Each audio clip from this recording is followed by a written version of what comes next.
Okay, there we go. Right, We're that's in. not too bad. That's not too bad. Welcome back to the Big and Stuff podcast. Set change. You may be noticing our set's a little different than usual. We're on the road. Yeah. Got a little bit of a road trip ahead of us. We're driving to Detroit to go see Kurtis Conner live. If you're not familiar, that's a comedian and YouTuber that we're both a pretty big fan of. I So think he's been doing stand-up for like nine years, I think. really, that long? Mm-hmm. Anyway, he's a very funny guy. Yeah. You should definitely go check out his channel. Not that he needs us to shout him out. Definitely not. But we haven't recorded the podcast this week, so we figured we'd do a little bit of a kind of road trip style podcast. So we're just going to be driving down there. We got about a 4-hour drive to get there.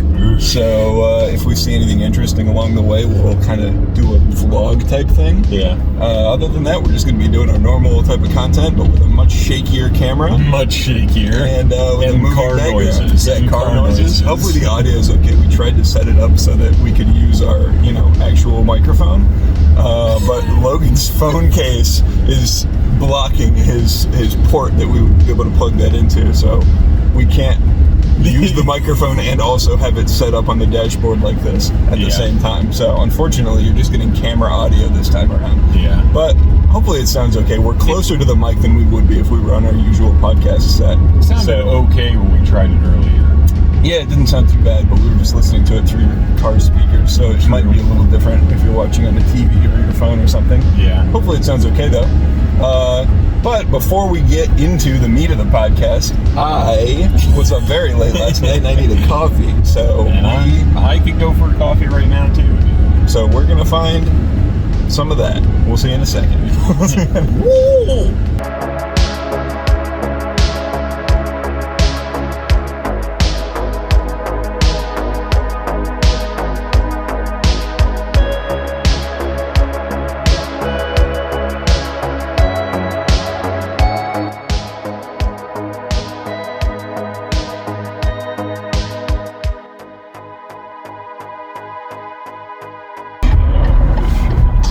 Don't choke.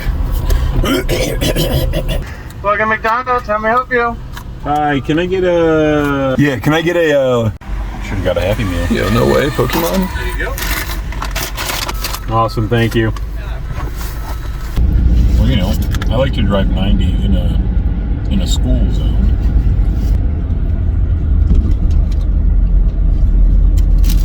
It's really too bad we couldn't use the mic. We could have done like an ASMR eating session. Oh, that would have been disgusting. I freaking ate those mukbangs. You okay there, buddy? Michigan 37 south for 10 miles. Jesus. He's trying to straighten out the camera. All right, this is 4 hours from our last update, so we're almost there. I wish, dude. Oh my god. What, 20 McDonald's minutes? road, so we're feeling a little bit more refreshed. Yeah, and fucking greasy and Oh, fat very as hell. greasy. Yeah, I finished off my 10,000 calorie frappuccino. So I went for the smart in the gym. black coffee. So That was smarter. So let me pull up my notes here. I'm gonna have to turn off Harry Styles because we're gonna get a copyright claim. And I'm gonna get my notes up here. notes time. Okay, so this weekend was D23, which is Disney's annual investors conference, where they get up on stage and tell all their investors about everything they got going on so that they'll give them more money because their plans are promising or whatever. Yeah. So we got quite a few announcements and trailers and stuff like that. Some cool ass shit. Yes, so I have broken it down in my notes here by Marvel, and then we'll cover Star Wars after. Sounds good to me. First thing, I wanted to talk about the Secret Invasion trailer. What'd you think of that bad boy? Looked cool as hell, dude. Like kind of like a spy thriller kind of a deal. Yeah. Did it seem like they were doing Super Skrulls? Yeah, it's Like, kind of what I'm thinking. Yeah. I'll put a picture on screen of what I'm talking about. But there's this one shot of a Skrull. And he looks like he's like screaming, and he looks bigger than normal. It seems like there's two different factions of the Skrulls, because Ben Mendelsohn's character is in it, right? And he seems like he's working against some other group of Skrulls. So that'll be really interesting to see how that plays out. I wonder if it's like, I don't know. Never mind. Apparently, Armor Wars is going to tie directly into Secret Invasion. Like, Secret Invasion is going to lead right into Armor Wars. Damn. Well, I guess Don Cheadle. Yeah, Rhodey is going to be in it. Yeah. I'm not sure exactly how, but Armor Wars begins shooting next year. When I watched the trailer for Secret Invasion and Rhodey showed up, I was like, what the fuck is this a trailer for? What is this guy doing in the show? Don Cheadle? I forgot that he was War Machine? He was War Machine. That's so funny. So we also got a trailer for Werewolf by Night, which looks really interesting. Yeah, it looks very... all black and white, kind of 50s B-movie horror style. Do we know when that takes place? Is it like an old... I don't know anything about it. It looks really weird, like almost sci-fi stuff going on. All the clothes remind me of like the Ravager outfits from Guardians of the Galaxy. Yeah. Holy cow, this view is wild. Flip that doesn't capture it. Not even close. Oh well. So we also got Matt Shackman is going to be directing Fantastic Four. Who's that? He was the producer and director of WandaVision, and he has directed episodes of It's Always Sunny in Philadelphia, Fargo, and Game of Thrones. Let's go. I like all three of those things. Yes. I haven't So watched much Fargo, but the parts that I watched like a couple episodes, it was really good. yeah, I've heard nothing but good things about it. That's been on my watch list for a while. We also got confirmation through Vincent D'Onofrio that the Kingpin is in fact still alive for sure, and he will be in Echo and Daredevil Born Again. Nice. Okay, this is very interesting because this has been one of those kind of famous MCU drop plot point things that everybody likes to talk about. Of like, oh, they set this up and they never paid it off. Yeah. The villain of Captain America: New World Order is going to be the leader who they set up in Incredible Hulk way back in 2008. Let's go, dude. I did not hear about that. That's fucking sick. Yes. So I've wondered about him. Yeah. Like, genuinely. I was watching a video about fucking something the other day about the MCU, and he showed up for a second. I was like, damn, I wonder if there's going to be anything about this guy. Yeah, well, he's going to be the villain in Captain America 4. That's sick.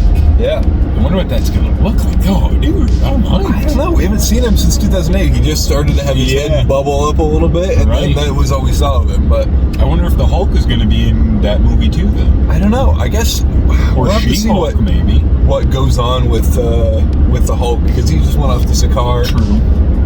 We don't know what's going to be happening with him. Yeah. So. Damn, that's insane. Captain America 4 is like towards the end of Phase 5, so a lot of stuff is going to happen between now and then. Sure. But I wouldn't be super surprised if the Hulk shows up in some capacity. Right. And then finally, well, not finally, but also... Traffic circle. Take the third exit onto Michigan 115 East. Yep, there we are. We got the roster for the Thunderbolts, which I talked about to you. Yes. And that is going to be Red Guardian, Yelena Belova, Ghost, U.S. Agent, Taskmaster, and the Winter Soldier. And Baron Zemo. I saw that this morning. He's also going to be in there. Okay, he wasn't in the lineup, but apparently he's going to be in it. He is going to be in it, yeah. That's cool. A lot of people were thinking Abomination was going to be in it. I was thinking that too, but maybe not. I guess we'll have to see how that plays out with She-Hulk, because he's going to be in more episodes of that, so maybe his story is going in somewhere else. Or he's gonna... Maybe they just didn't want to spoil it if something happens to him in that show. True. Yeah. I'm not certain. More news about Captain America 4. Isaiah Bradley is apparently returning. Oh. As well as Joaquin Torres, the guy that they were setting up to maybe take over the mantle of Falcon now that Sam Wilson is Captain America. Oh, I know who you're talking about. The younger guy that was hanging out with him. Yeah. So they're both going to be in it. Alright, shut up, Holy shit, 55 miles. We should have started recording now. That way the GPS wouldn't talk while we were driving in this 55-mile stretch. Okay, and then also we got some information about the Marvels. Apparently the general plot of that movie is going to be Captain Marvel, Miss Marvel, and Monica Rambeau. Yep. I don't know if she has a hero name yet. In the comics, she's been Spectrum. She might be Blue Marvel. Because I'm thinking maybe because they all have Marvel in their name, they'll want to color Blue Marvel. Probably. Whatever it is. It's a lot of Marvel. Those three are going to be the Marvels. And apparently the plot involves them continuously switching places with each other, like we saw in the post-credit scene. Because there's some mysterious link between their powers. So that's going to be pretty interesting to see what's going on there. Sounds kind of nuts. Because I guess they're all across the galaxy and they're just going to be constantly swapping with each other before they eventually meet up together and then work together to try and figure out whatever is happening. Why they keep switching spots. That's kind of cool. Did I mention that Man-Thing is going to be in Werewolf by Night? Oh yeah. Well, you didn't say that now, but you said it yesterday when you were sending that stuff. But yeah, he's gonna be in there. Just for like half a second in the trailer that they put out, you can see Man-Thing shows up, who is kind of like Swamp Thing, but the Marvel version of Swamp Thing. Pretty much. So that's gonna be pretty cool. Hell yeah. That is not something I thought I would see in live action for a while. I wonder if that Werewolf by Night movie is gonna be. It's a movie, right? It's like a one-shot special. Okay. So not a movie, but they're putting it on Disney Plus. I imagine it'll be maybe like an hour-long special. I wonder if that's gonna like have anything to do with the outside, like with the MCU itself. Well, it's set in the MCU at the very least, right? So I don't imagine it'll be completely separate. But like I'm just wondering what it's gonna be like in relation to like the main timeline. Right. I don't know. That comes out. Let me see here. October 7th. So I imagine it's going to be like a Halloween special type of deal. Yeah. Less than a month away. That's very cool. Yeah. We'll probably talk about that when it comes out. No. I don't think so. Okay. I'm not going to watch it. I'll talk about it, and you can just stare blankly into the camera. I'll just plug my ears. Ears plugged. Yeah. Big time. So I put this in the notes ahead of the presentation because I wasn't sure if it was going to be relevant or not. Okay. I don't know how relevant it is, but I do want to bring up Sony's MCU adjacent stuff. Okay. There were a lot of rumors ahead of D3. Yeah. D23. Sorry. That we would be getting all of those Phase 6 slots filled in at this. We did not. People were thinking that maybe like Spider-Man 4 would be part of that announcement. I guess Tom Holland has got some kind of a contract renegotiation thing happening for another trilogy.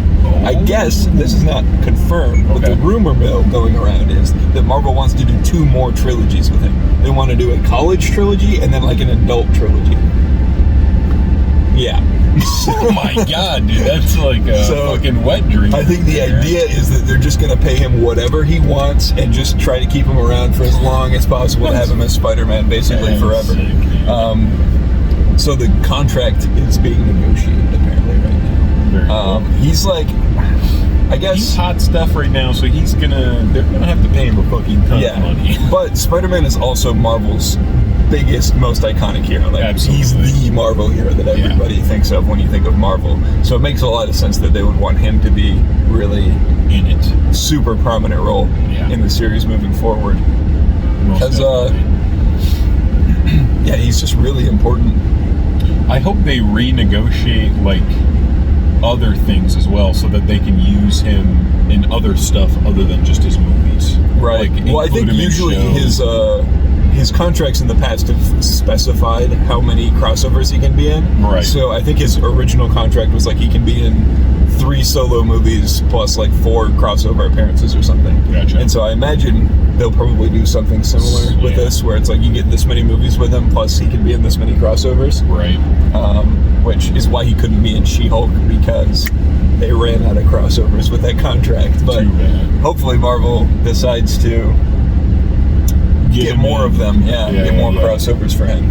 So that leads into Sony's kind of weird little MCU adjacent universe that they're trying to run, and the Kraven the Hunter movie, which is going to be bad. I can already tell it's going to be bad, bro. They're not good. Yeah, I heard Aaron Taylor Johnson said something about he was going to have some kind of a transformation at the end of the movie, like he was going to turn into a beast or something. What? I have no idea. And then they've also got the Madam Web movie, which has a lot of actresses in it. Yeah. And they're all talking about how excited they are. put a list on screen of all the actresses. I don't know off the top of my head who all is in it. But people are thinking it's going to be some kind of a prequel about like messing with destiny to try and ensure that Peter Parker is born. Oh. Like, because his mom is like a pivotal character in it, and then obviously Madam Web. Right. And like lots of like pre-Spider-Man characters. Okay. So people are thinking it's going to be some kind of like That could be interesting. adjusting the webs of fate or whatever to ensure that Peter ends up being born. That could be interesting. Interesting for sure, but also they don't have a Spider-Man in this universe. True. Although people are talking about maybe they want to do Andrew Garfield's Spider-Man as the Spider-Man of that universe, and I think totally that works. He fits in with what they've been trying to do, especially with like Venom. Yeah. I think his version of Spider-Man and Tom Hardy's Venom would mesh really well together. I agree. I think they would be great. And I guess there's, again, more rumors, just all rumors, of lots of those floating around. of they want to do a Venom versus Spider-Man movie with Andrew Garfield. That would be sick. That would be very sick. I would like that a lot. It's honestly ridiculous that they are even trying to do this without Spider-Man. It just doesn't make any sense. Well, in the Kraven the Hunter movie, I read a while back that he's going to be like a good guy and he's not going to be like a killer. What? Yeah. But he's the hunter. That's in his name. Exactly. It It's his doesn't make any whole sense. I don't think it's going to be a good movie. We'll see. I don't know. I like the Venom movies, and I did not like Morbius, and that's about all we... Wait, you didn't like Morbius? I mean, it was the best movie of all Morbin time. I'm sorry. It's actually really good. Morbin time. I think it'll win an Oscar. I hope so. If it doesn't, I'm going to rage. Even though it would have won an Oscar last year. It's in the running every year. It's a timeless film. Right. It swept the Oscars last year, actually, is what I heard. It was such a sweep that they had to rule it out of the running, and it didn't take it from all of them, or it would have won every Oscar. Man, a true masterpiece. That scene where Doctor Who dances, spectacular. Revolutionary. Honestly. Speaking of revolutionary to film, terrible segue. I'm about to talk about Star Wars. Yeah, that's a terrible segue. Lucasfilm made a bunch of announcements as well. So we've got the Andor series coming up. Yep. That Soon. is going to be, it premieres on September 21st, so very soon. That is going to be 24 episodes across 2 seasons. So season 2 is green. Oh, okay. So 12 episodes this season, 12 episodes next season, one continuous story. Gotcha. And they've described it as like a spy thriller in the Star Wars universe. So I read somewhere. did you see the new trailer for it? I did not. It looks really good. Does it? I watched one. I watched the most recent one before yesterday's, and it looked really good. And I also read that it's not going to be like a big, like fan-pleasing orgasm kind of a show. It's more of a separate, its own kind of thing. Yeah, it looks like it's very much got a little bit of a darker tone, and it's taking things more seriously than Star Wars has in the past, which is exciting. Yeah, and it looks really expensive. It looks like a very expensive show. Yeah, it's very nice looking, and it doesn't look like they shot it as much on the volume, which is a big complaint that a lot of people have had about recent Star Wars shows, especially apparent in like Obi-Wan. The volume is their technology where they have a set and they just project the background. Oh yeah. Instead of using a green screen, it's just a video screen, and then it can move with the camera, and it does like a forced perspective kind of 3D thing. But the size obviously is limited in that technology, so you only have so big of a set. And a lot of people have noticed, especially with Obi-Wan, that like scenes where characters are running away, they have to like run weirdly slow, and then somebody chasing after them.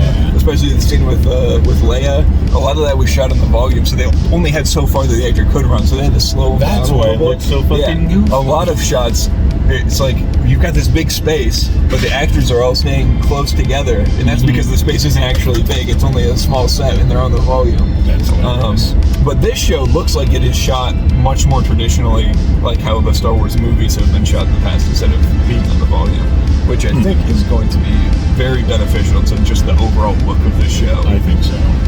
And the people behind it all seem very passionate. It's the same crew and team that did Rogue One, which is probably one of the best things Disney has put out as far as Star Wars, aside from The Mandalorian. Yeah.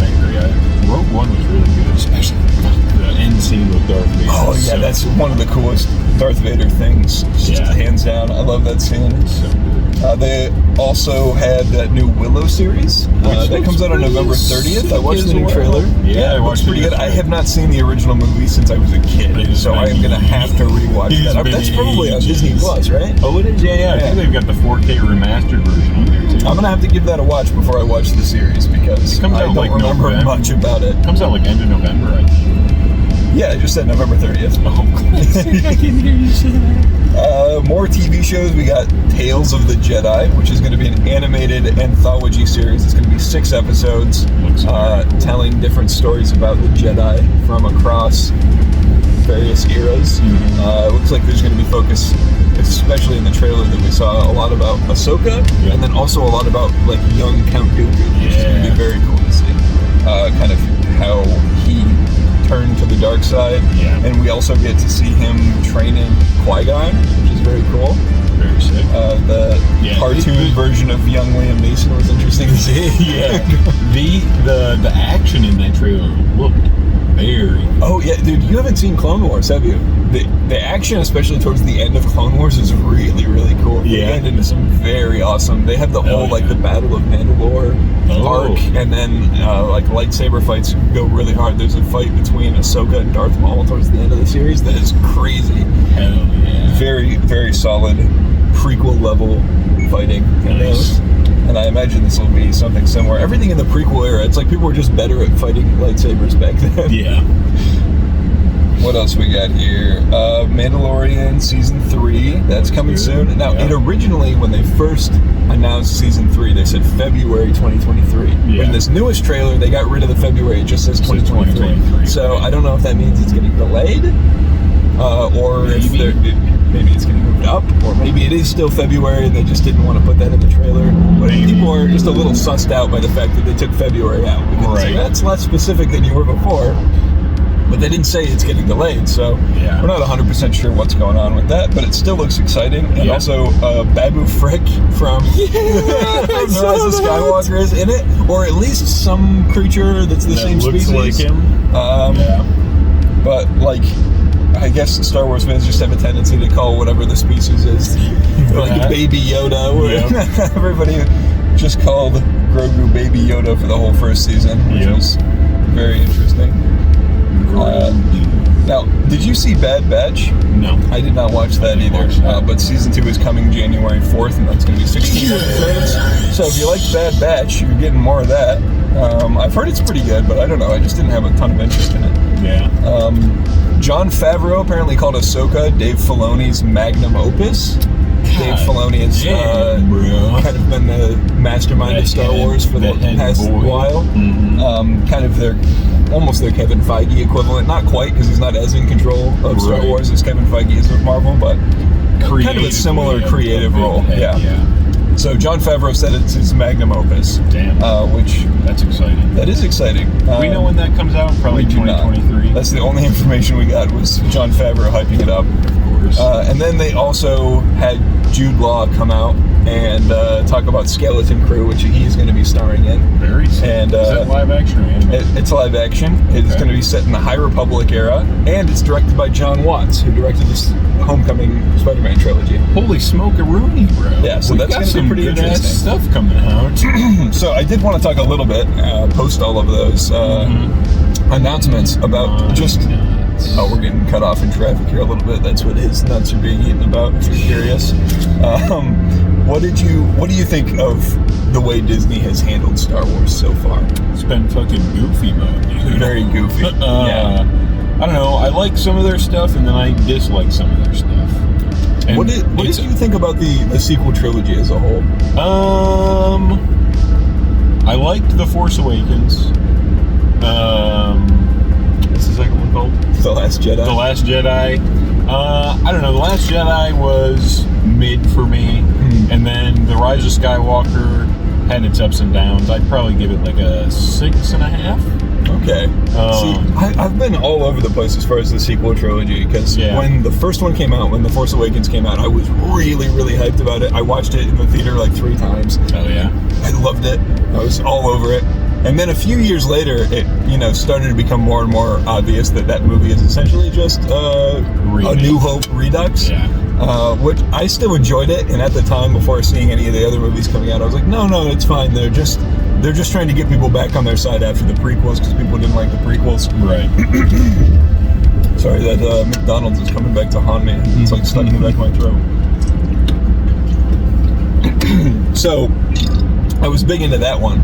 And then Last Jedi came out, and I remember hating Last Jedi when I first saw it. I did not like Last Jedi. But weirdly enough, as time has gone on, and having seen all of them, looking back at it, I think Last Jedi might be my favorite of the three. Serious? To be honest with you, yeah. Wow. I think, here's the thing about The Last Jedi. As a Star Wars movie, and what it does to the canon and how it treats some of its characters, I still don't think is good. Yeah. But if I just divorce it from all things Star Wars and I just look at it as its own movie, completely divorced from all other Star Wars canon, it's a good movie. Mostly. There's parts of it I don't like.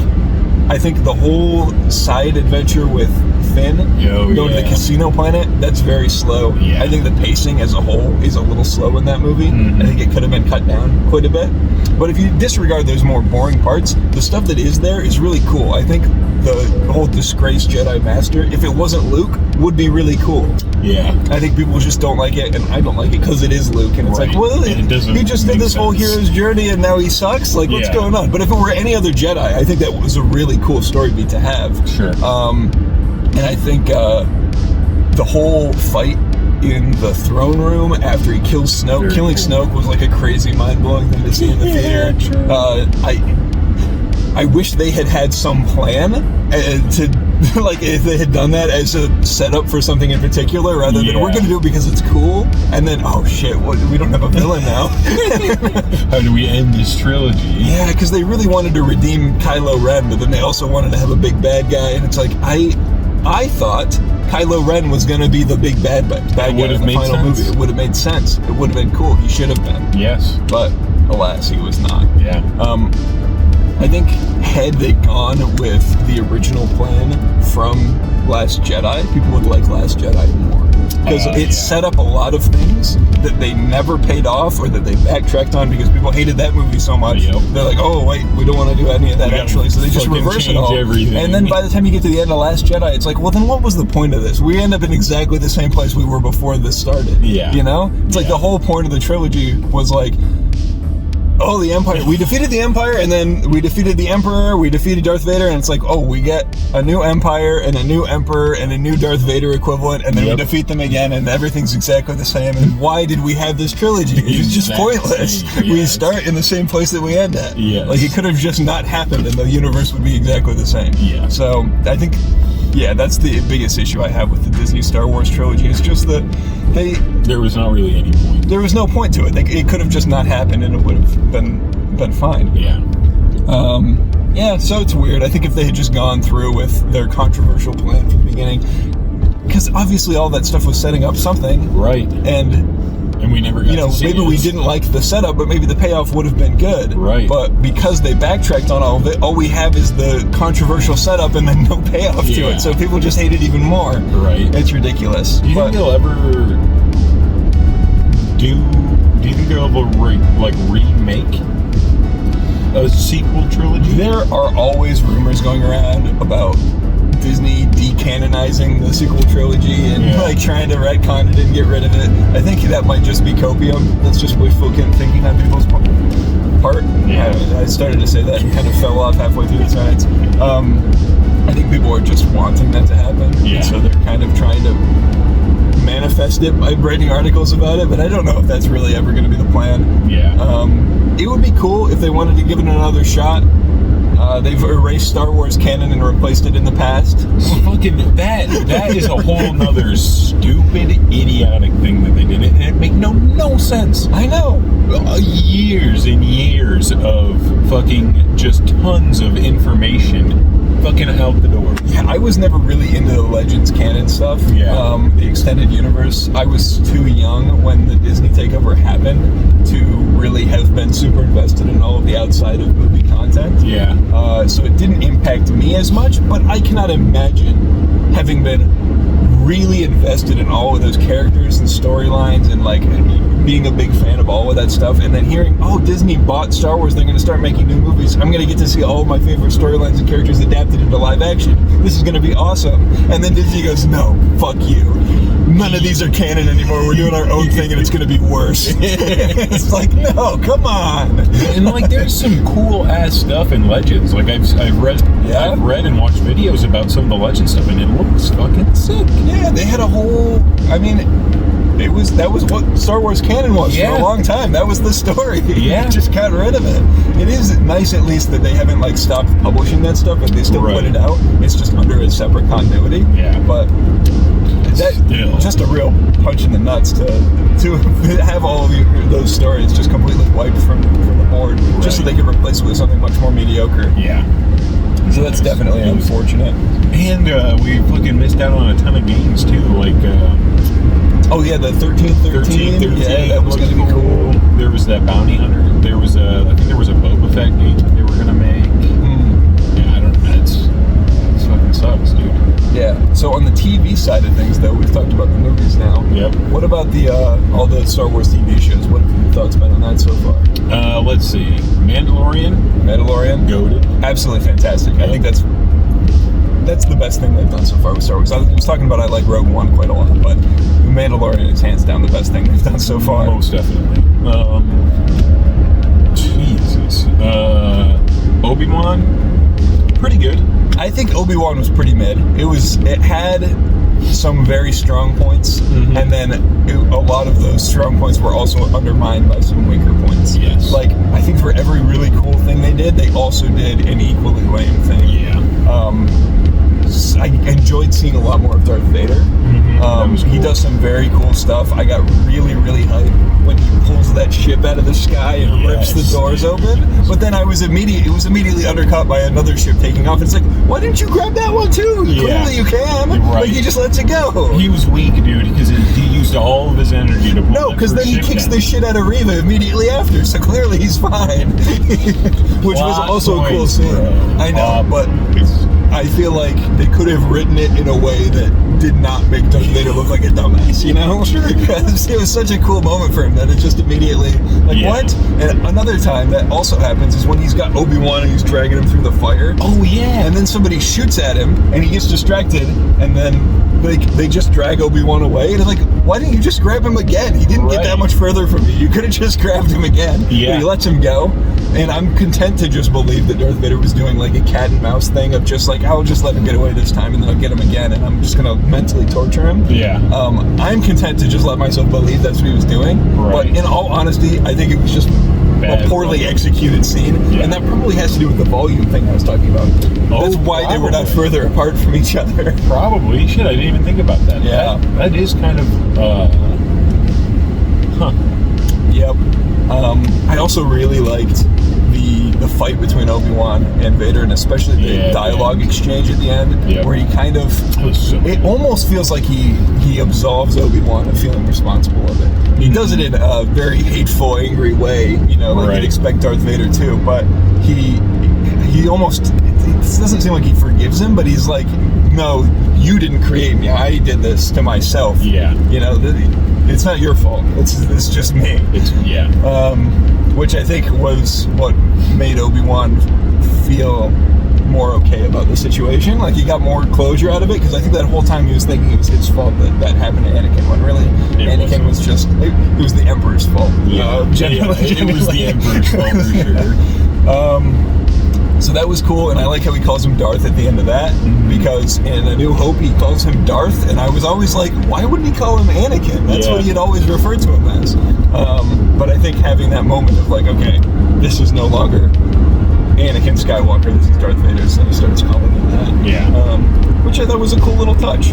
So overall, I think those were the high points, but then there was just also a bunch of goofy stuff. I think Reva's character was handled kind of poorly.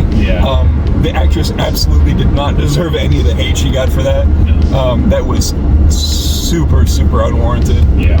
Star Wars fans fucking suck. They're horrid. They're the worst fan base. And I'm part of the fan base, but I don't do shit like that. No. That's too much. It's insane. You get, like, it's horrible. If you you don't like a character, if you think a character is poorly written or you don't like their presence in the story or what they're doing, the actor doesn't decide any of that. They're just reading the lines that are written for them. Don't get mad at the actor. They're just doing their job. Yes. The writers are the people that you should take issue with. But even then, you shouldn't be sending people death threats or anything. No. It's okay to have criticisms, but at the end of the day, it's a TV show. It doesn't matter. It's not a big deal. It's not the end of the world.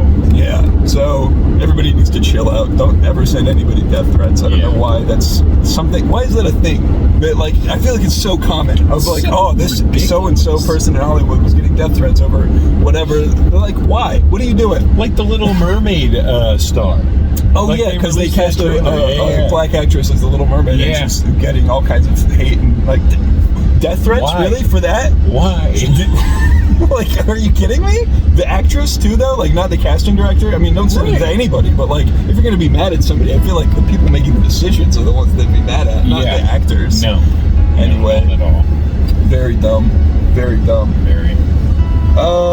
Yeah, just, I think Reva's character, I kind of got off on a tangent about death threats there, but Reva's character was handled poorly, I think. Yeah. Not the actress's fault, but just it felt a little awkward of, like, she survives being stabbed through the stomach twice. Like, she just survives as a kid and then survives again. It's like, is she just immune? She's really strong, dude. She's got a lot of willpower. That's the same injury that killed Qui-Gon very easily. He got stabbed in the exact same way. Qui-Gon was a little bitch. It's just ridiculous. Like, I don't know. She should not have survived that. They should have come up with some other way for her to get out of the situation other than just like, no, she's fine. She got stabbed through the chest, but she's okay. Yeah. Like, goofy. And also, you know, that's another thing. They're like making Darth Vader look stupid. Of like, oh, you just let her go? What are you doing, man? Yeah. Why not finish her off? Yeah. I don't know. He just wanted to flex on her, I guess. Of like, I beat you and I'm just going to leave you here. Get fucked. That was cool. Watching that fight and Darth Vader just absolutely flexing on her, like not even trying. Yeah. That was very cool to see. I always like a Darth Vader flexing on people moment. Because people don't realize, like, anybody that goes against Darth Vader, they don't realize that he's like ultra powerful. I know, it's insane. Yeah, anything he does is very cool. I just wish they would write scenes around him better so that it doesn't reflect poorly on him. Because I am a big fan of the character, but some of the writing around him is like, what? Why? Why do you do that? Yeah. Overall, I'd give Obi-Wan maybe like a 6. I think it could have been cut down. I think it did not. How many episodes was it? Like 6 episodes? 6 episodes? I think it could have been 3. Or like a movie. Yeah. It should have just been like a 2-hour movie. I think so. And I think we would have gotten that same story, but just in a much tighter package. Because a lot of it felt like filler. So just like, we need to make the show 6 episodes. We only have a movie's worth of content here, though. Right. Did you see somebody took the show and cut it down into a movie? No. Like some fan edited it. They took every episode and they edited all of it down into like a 2.5-hour movie. Damn. And I don't know where you can watch it, probably some pirate website. Sure. But I would be interested to check that out just to see how it flows as a movie, because I have the feeling that was kind of the original concept. I think so, yeah. Was it was going to be a movie, and they decided to blow it up to a Disney Plus series, which leaves it feeling a little bloated. And I think a lot of the weaker writing moments just come from them kind of a lot having to fill time. That's kind of a lot of the Disney Plus shows. They just all kind of feel like they're a little too long. Yeah, they're all written to be shorter and then blown up, I feel like. Yeah. But maybe some of these longer Disney Plus shows will be, like, Andor is going to be 12 episodes, and Daredevil Born Again is going to be 18. Maybe they're going to be written more as TV shows because they are longer. Maybe. As opposed to, like, some of the, like, Moon Knight. I feel like Moon Knight was really strong at the start and really strong at the end, and it kind of was just weaker in the middle, although it did have some cool parts in the middle. Yeah. But generally, I think that felt like it was probably meant to be a movie and then blown up. Yeah. Mandalorian is really great. That didn't feel fillery, but I think that's because The Mandalorian is written as a TV show. It's episodic adventures. You know, every story it's an overarching story, but every story is also its own individual story. Whereas with a lot of them, it's just like one story. Essentially a 6-hour movie. Yeah, exactly. Yeah. So I'm interested to see where all this is going with Disney Star Wars. Overall, I think they've done an okay job with the series, but they definitely could be doing I think it's getting better. I think we should be giving Dave Filoni more creative control. I was talking earlier about how he's kind of like the Kevin Feige of Star Wars. Yeah. But he's really not, just because he does not have as much power and control over the franchise as Feige does. He influences a lot of things creatively, but apparently back when George Lucas was still running Star Wars, Dave Filoni was like his protege. He was like his number 2 guy. So he learned a lot from George Lucas, and he's probably the person that is the most knowledgeable about Star Wars canon as a whole, and like how it all fits together and plays out. Right. He's created the Clone Wars and the Mandalorian. Pretty much anything good that's come of Star Wars within the last 10 years has been from him. So I think he needs to be given a little bit more creative control, and maybe Kathleen Kennedy can ease off of her involvement, because no disrespect, but I think as a corporate head of a company, maybe some of the creative stuff is just not her strong suit, because a lot of the decisions that have been coming from that side of things have been some of the weaker decisions, I think. I agree. Yeah, no, Dave Filoni would be much better used with a little more power, I think. Definitely. I think if they just have one singular guy whose vision is being followed, like they did when George Lucas was in charge. Which people have their issues with the way he handled things too, especially with the prequels. Those aren't as well, there's been a resurgence in popularity because of how Disney has handled it. And they are like, realizing how good we had it, I guess. But even for all their faults, the prequels were a singular vision, and they were, at the end of the day, telling one cohesive story that tied perfectly back into the original trilogy. Regardless of how you feel about the individual movies, like, you can't deny that it is exactly. It was necessary to have all that in there, you know. Whereas, like we talked about with the sequel trilogy, it feels like it was made not because telling that story was necessary, but just because they have the Star Wars IP now and they need to be putting something out. Movies, we also got some video games coming that we got surprisingly very little information about. Minuscule. So there was a D23 video game presentation, and I watched the whole thing. It was like 23 minutes. It was not super long, but most of it was real fillery. There was just kind of like a lot of mobile game stuff. Some of them are kind of fun. There's like a new Marvel like card game that they're like a trading card mobile game that they're doing. It looks neat, but like mobile games are just not exciting. They're just mobile games. They're just mobile games. There's going to be a Avatar, not The Last Airbender, but the Blue People. There's going to be an Avatar MMORPG shooter on mobile. What? It's like a third-person shooter MMO that you play on your phone, and it's set on Pandora in the world of Avatar. The gameplay looked neat, but it looked like it would be better if it was a console game. Like if they put it out on console and PC, I think I would be more excited for that. Same. But for it to be a mobile game just immediately deflates any excitement I might have about it. They talked a little bit about the Avatar console game that's coming out, the Frontiers of Pandora or whatever it's called. I didn't write that down.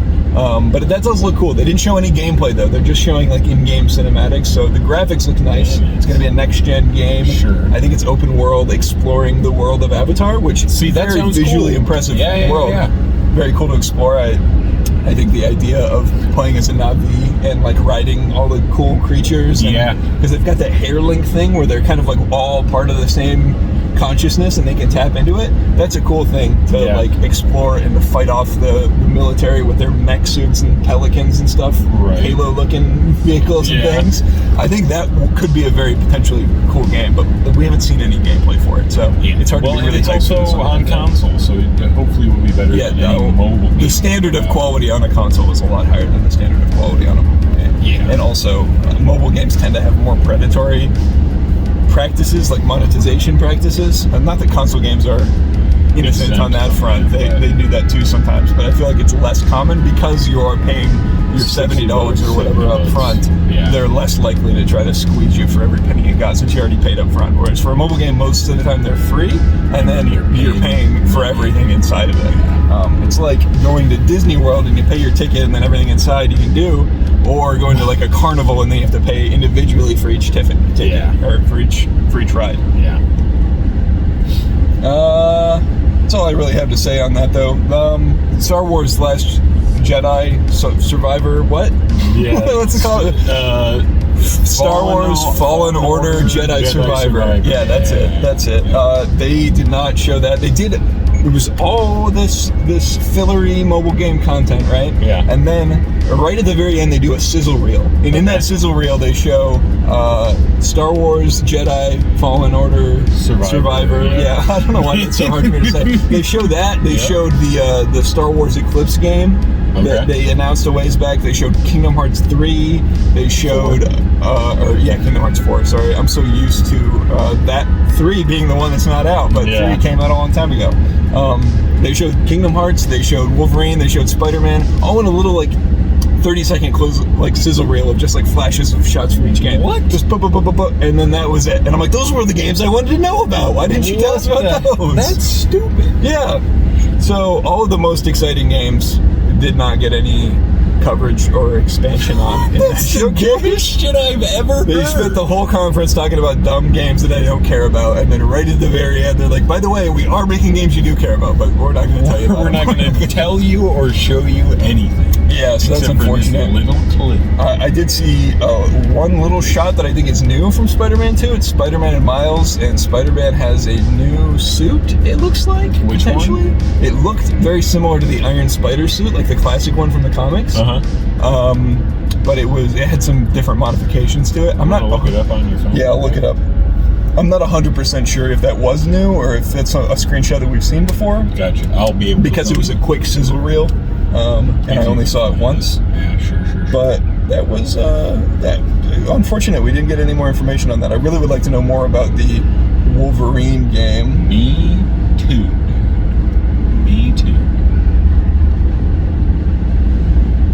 Okay, let's see if I can Google this. It's a good thing we have signal out here. Spider-Man 2 new video game, new screenshots. This? I think I've seen it. You saw that? Yeah. Okay, I think that's what I saw then. Yeah, I'll put that picture on screen as well. Yeah, that's it. That's all we got out of that. So, not a new image after all. My bad. Damn. I want to see more of it. I know. Dude. What are your expectations for that game? What are you hoping to get out of it? What am I hoping to get out of it? Yeah, what would your ideal situation be for that game to come out, and what would it involve, story-wise or gameplay-wise, whatever? I don't know, man, because I don't know how I'm excited to see Venom, but I don't know how they're gonna do him and who is going to be wearing the symbiote. I think it will probably be similar to how Ultimate Spider-Man handled it. Okay. And I think Venom will probably be a lab creation by Oscorp. Yep. Like he is in Ultimate Spider-Man. Uh-huh. And it seemed like Harry Osborn was the one wearing it. Right. Because there was that post-credit scene where but is he gonna wear it the whole time? I imagine Spider-Man will wear it part of the time, and you'll get the black suit. Mm-hmm. I'm thinking Harry is not gonna be Venom. Is what I'm thinking. Really? Mm-hmm. Do you think it'll be Eddie Brock, or do you think it'll be something else? I think it might be something else. I hope it's Eddie Brock, but I'm not really sure because I feel like I read something that Harry was not going to have the suit the whole time. And maybe that was just them saying, yeah, Spider-Man's going to get it, and then Harry's going to get it back, but I don't know. I don't know. I'm excited though. I don't really know what I'm expecting. I just love Spider-Man, and I love. I hope we get more of New York. Like maybe we get Queens. Yeah, I gotta assume they're gonna do a bigger map for the second game. Yeah, because we've got pretty much all of Manhattan Island. That's the main part. But I would love to go into Queens and Brooklyn too, or maybe a little bit of Jersey City or something like that. That would be sweet. Because we've got the loading times on the PS5 can make it so you can have a much bigger open world that you can traverse much faster. Right. If this is, I think, going to be a PS5 exclusive, right? It's not going to be cross-platform. I think it's going to be PS5 exclusive. So, not having the PS4 to contend with, like we have with the last two Spider-Man games, I think that means we can have a bigger map. I wouldn't mind if swinging. Faster swinging. Oh, I'm very excited about Maybe that. you get like tendril-based stuff. With the symbiote. Symbiote suit. Oh, that would be Do you sick. think it's possible we'll get to play as Venom at all, like we did in Ultimate Spider-Man? Ooh. Because that was one of my favorite parts of the Ultimate Spider-Man video game, was getting to play as Venom. I don't know. I doubt it. Yeah, because we've already got Spider-Man and Miles, that's Right. two playable characters. And Do you think they'll do a Arkham City style combat, like switching characters mid-combat, like you can in those games, where you can go from Batman to Robin? I think so. That would be very that fun. Would be cool. I think that would be really cool to have like. That would be like the best way to incorporate having two playable characters. Right, because I don't think it's going to be co-op. I think it's going to be fully single player. I think so too. Although that would be cool. Co-op would be if there was just maybe not part of the story mode, but like a separate mode where you just swing around and fight bad guys with a buddy. Like that would be very fun. Just beat two Spider-Man. But yeah, I think switching back and forth mid-combo and stuff like that would be very fun. Oh, yeah. New way to mix up the gameplay in that. I think Kraven the Hunter is going to be in that too, right? I think he's going to be like the bigger villain. Yeah. Well, I think Venom's going to be the main villain. You think so? Venom is a much more big villain in my mind than Kraven the Hunter is. Kraven the Hunter is an iconic villain, but compared to Venom, he's not nearly as significant of a character to Spider-Man, I don't think. Yeah, but when you watch the trailer that they released, that first trailer they released, Kraven's like asks if there's anybody that can take him on or whatever, and then Venom says, we can take you on. So I think maybe both Spider-Man are gonna fight Venom and like do something there, and then they'll team up to fight Kraven. Or maybe So my thought is maybe that scenario in the trailer is maybe trailer only. Like I don't think it's gonna be a cutscene in the game. Well, I don't think so either, but I'm just saying like right. But I'm saying maybe we don't draw as much of the story from that as we think. Maybe it's going to be more of a situation of like Kraven is the main villain for a while, and then to beat him, Spider-Man needs the symbiote. Oh shit, yeah. And then that is what leads into kind of a Venom saga. Yeah. And then maybe Kraven is still involved in some capacity after that. But I just feel like it's weird to have Venom be the lackey to Kraven, because Kraven is very cool. I don't dislike Kraven at all. He's got some cool stories, but Venom is a way more iconic character to me. Yeah. So that's just my two cents on that. No, that makes sense, because Kraven is like the guy that kills Peter, so I mean it would make sense that he would need all the more power to beat him. Right. Use the symbiote, so. Either way, it's going to be very interesting. I think there's a lot of cool stuff you can do character-wise with Spider-Man and Venom. Yeah. Just because like it kind of brings out a darker side of Peter. Right. It's going to look really nice too. Oh yeah, those PS5 graphics and ray tracing. Hell yeah. So let's transition here to episode 4 of She-Hulk. Hey, that was a good episode. Hey, let me tell you, this show is so divisive. I know. It is staggering how many people I talk to and how much online discourse there is about people really, really not liking this show. Yeah. It is not popular with a lot of people right now. Yeah. And this episode was fine. I didn't love it, but I don't think it was bad. Yeah. A lot of people think it's terrible. I think it's, dude, this place has bussin' ice cream. Oh yeah, let me the tell ice ya. cream place. We just passed this ice cream place, and if you order a small, they'll give you this much ice cream on a cone. It's ludicrous. My sister went there one time and ordered a large, and it was like 10 scoops. It's insane how big the ice cream is in this place. That's crazy. Anyway, that we don't really have time to stop, but that would have been a sick detour. Yeah. So, episode 4. Yes. What happens in this episode, Logan? They do some She-Hulking, they do some lawyering, and then the episode's done. It was pretty good. That's all you got for me? You're just stalling to try to remember what happened? No, I'm just jaying with you, boss. I gotcha. No, so, fuck, dude. Meeting, damn, what the hell happened in this episode? It was Wong. Wong comes in because Donnie Blaze is a magician. Can I say something about that real quick? Say something about my boy Donnie. Okay, so leading up to the release, in the trailers and stuff, there were posters in the background of some shots, and people saw those posters and went, Johnny Blaze is going to be in this, Ghost Rider, and I saw that and I was so hyped. And the moment he comes out on stage and he says his name is Donnie Blaze, I felt like a balloon with a tire popped. A balloon with a tire popped. I don't know how to speak. I felt like a balloon that somebody had just popped. I felt deflated. I was like, fucking Donnie Blaze? That's what we're doing here? Oh, terrible. Which I think it's our own fault for coming to that conclusion. Just off the poster, it seemed like just assuming it said Johnny Blaze, but it actually said Donnie Blaze. I don't think, and it wasn't like the trailer's focused on that. It was just in the background of a shot. So I think honestly, that was our own fault for like latching onto that and expecting it to be something more than it was. Yeah. But it was still disappointing to find that out. I'm like, man, I was really thinking that was at the very least an Easter egg if he wasn't going to show up to Ghost Rider, but I guess not. Have you heard Ryan Gosling wants to play Ghost Rider? He did some interview and he said if you could play any Marvel character, you'd want to play Ghost Rider. Okay. Fine by me. Fine by me. That casting would be badass. Yeah. Fucking Ryan Gosling's awesome. Yeah.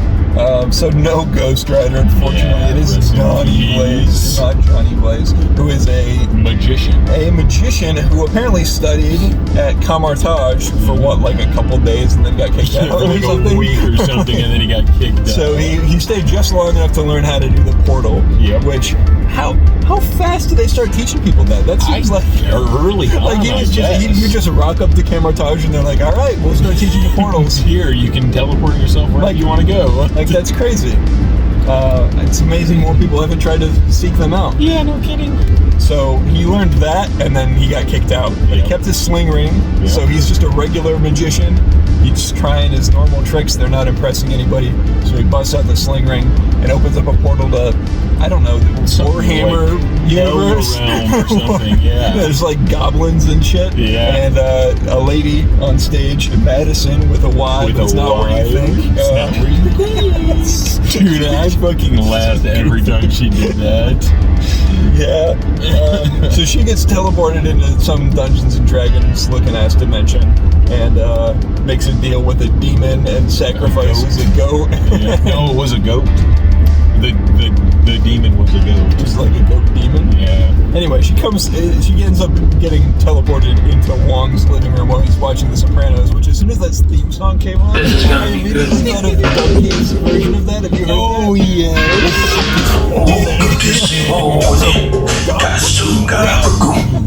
Anyway, that's I don't know if you want to pass this guy. I wasn't.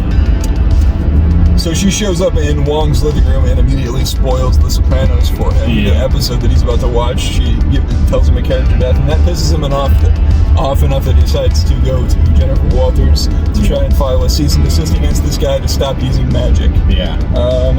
And from there we get some hijinks. Some hijinks ensue. We also get some scenes of She-Hulk trying to date. Yep. She makes whatever the Marvel Universe equivalent of Tinder is profile. Yeah. And apparently she's not getting any matches. She's not getting any action. And this app apparently also gives you a notification when you don't have any matches. Fucking savage. Which that's pretty sad. So, what do you think of the She-Hulk dating stuff? Was it cringe or was it funny? I think if it would have been a little shorter, it would have been fine, but I don't know. I was kind of tired of it after a couple times. Yeah, I think there were some funny scenes for sure. That first date she goes on as herself, that guy is... The dude on the phone. Yeah, he's awful. I think they went out of their way to make him the most unlikable date possible. Yeah. Just to, I guess, emphasize how much trouble she was having. But holy cow, why'd she match with that guy in the first place? I know. It's ridiculous. And maybe that's just the only one she matched with. Yeah. I don't know. Well, yeah, because she wasn't really getting any matches. So.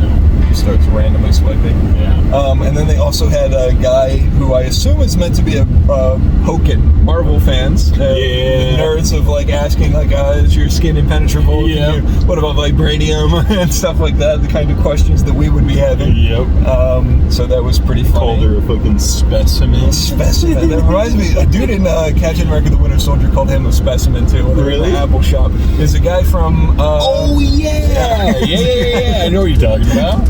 Yeah. What TV show is he from? Is he from Community? In the Apple he shop? might be. I think he is from Community. I'll find out. I'll put the reference on screen if that's what it is. Yeah. Yeah, but he called Captain America a specimen while he was in the iPhone store with Black Widow, and that's coming back.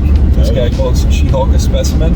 And she goes out with a bodybuilder who asks her how much she can deadlift, and then he tries to like one-up her with a lighter number. Yeah. He's like, yeah, well, I do like 600. I'm not even a superhero. Like, all right, dude. All right. Hilarious. That's an impressive deadlift, though. I can only do about 500. So Yeah, that is a lot. And then we finally end up with the hot doctor. Yes, the hot doctor at the end. Who was seemingly a little too perfect the whole time. He was like saying everything that you want somebody to say. Like he was just spot on with every assessment. What was going on with him at the end, though? What was his deal when she turned back into herself and he was immediately disinterested? Like, did he not think she had a human form? I don't. Yeah, probably not. I think he was just interested in her as She-Hulk. True, but that just because she turns into a human doesn't mean she doesn't still have access to She-Hulk. If that's the part you're attracted to, that still exists. She can turn back. Yeah, but okay, imagine she doesn't. No. Okay, she I'll let doesn't you talk, want to be She-Hulk all the time. Right, so she's not going to be She-Hulk all the time. And he's like, seeing her in her other form, he's like, oh, I'm not interested at all in this. And if I'm going to have to deal with both, he would just want to be with She-Hulk rather than her as herself. I suppose, but let me give you a hypothetical scenario. It's gonna be wrong. Okay, this is a question for you. So you're saying you're gonna be wrong? I thought you were gonna say your opinion. I thought you were gonna say your opinion. So my hypothetical is: imagine you meet a girl, right? Okay. Stunning, gorgeous, 10 out of 10. Okay. Genuinely your perfect woman, right? Okay. Yep. You go on a date, you spend the night with her. It's fantastic. You wake up in the morning and you come out into the living room, and all of a sudden she's like much less attractive. How much less? She goes from a 10 to like a 6, we'll say. I'd still hang it. I'd still smack it. And okay, so you see her, and then you're just like, oh, this is not as impressive. Yeah, but I'm a nice guy. He was probably an ass that was just trying to get into her pants. I don't know. He seemed like even when he was not when he was not around her, even though he was like reading that feminism book and stuff, it seemed like he was just like, that's just what he was like most of the time. Maybe he just has high standards. Maybe. But yeah, it just seemed like a really weirdly dick move to dip like that. Definitely. When like the She-Hulk is still there. She can still turn into that. And it's still Jennifer. If you were truly very interested in the She-Hulk version, just ask her to turn back into it every once in a while. Right. That's what you want. Like it's you're not losing assets to that. I don't know, man. That seems like a weird move. And then we find out at the end that Titania is suing her because she trademarked She-Hulk before she did. That was hilarious. I guess, is she going to be our main villain then? Is that going to be our storyline going forward? Going against her? Because we were talking to Isaiah and his fiance last night, and that was one of their big complaints about the show was that there's no, well, not necessarily no villain, but just that there's no through line. It feels like the story doesn't have a point at this point. Which my argument was, this show's still getting started. We don't know that yet. I would hold judgment on whether or not it's truly an aimless show until the end. Right. Wait until all the episodes are out so you can watch the whole Which, thing. I mean, if it's not hooking you right now, then, there's nothing wrong with that. Yeah, but wait till it's all out and then watch it all. True. But I would just not pass judgment on it until the whole thing's out, personally. Right. But if you're just not liking what they're doing right now, then that's fine. I'm just trying to look at my notes. Oh, Madison and Wong. What do you think of that whole deal with that? What happened? Big ass deer on the side of the road. What, like dead or just dead? Just dead. Yikes. Big yikes. Sorry, go ahead. The whole legal proceedings with Wong and Madison being involved is pretty funny. quite funny. Yeah. The post-credit scene of them talking about the drinks at the end. Yeah. Is that all she does? Is she just drunk? It's just all the time. Yeah, she's just partying all the time. I'm wondering if we're ever going to see her again outside of this show. Probably not. Probably not, but I don't know. Maybe if they do a little cameo somewhere. I do think it would be funny if she was in the background of a scene somewhere down the line randomly. Oh, dude. So I just finished rewatching Community. Yeah.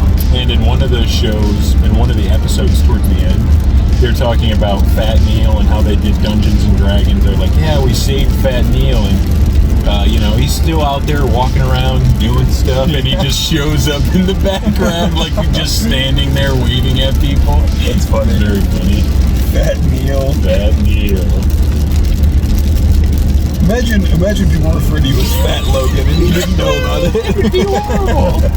Or he does know that people do that, so that would be like even worse. I know, I'm saying imagine finding that out though. Oh yeah. Like everybody calls you that. Oh, it's starting to rain. We're getting a little bit of a rainstorm here. Rainy. Alright, so She-Hulk so far, decent show. Yeah. This episode was fine. It had some action. We haven't had that in a while. I like it. Oh yeah, the action at the end was pretty good. They fight some little demons because his Donnie Blaze's magic show goes wrong. Seems weird that the judge would have not told him to stop. Because he's opening portals in other dimensions and putting people at risk. I think the legal aspect of this show is a little lacking. They don't seem to actually care about the lawyer stuff. It's just a backdrop for the show. Yeah. Because all of that, all the legalese and stuff like that feels very much like not. It's just set realistic. dressing. It's not. It doesn't need to be realistic. I don't want to sit through a 4-hour processing files and stuff. But I mean, with the judge saying, "Oh, it's a bunny. You're fine. Go ahead." Yeah, stuff like that. That is it's just the backdrop of the show, but it's mostly still trying to be a comedy. Which is fine. That's what it's trying to do. Right. But I do think. Under any scrutiny, if you look at the stuff that's happening in the courtroom scenes, it's like, that doesn't actually make any sense. Why is it happening like that? What kind of courtroom is this? Yeah, exactly. Which is fine if that's the direction they want to go, but if they're bringing in Daredevil, who's a more serious lawyer, we have seen in court before, and obviously his scenes aren't super realistic either, but they're more dramatized. But they are definitely a much more serious, much maybe not realistic, but much more realistic style of courtroom drama. So to have that character come in and try to do some kind of a case in this style of courtroom, it feels like there's going to be some cognitive dissonance there of why is this Daredevil it's like taking a lawyer from the real world. Oh, we're turning. I gotta pee, and then we're gonna get some gas. All right. So overall, She-Hulk pretty good. Yeah. It'll be interesting to see Daredevil showing up. I think next episode he's gonna show up. We're gonna break for right now, but we will be back. Quick break. For you, it'll be instantaneously. So we'll see you in a second.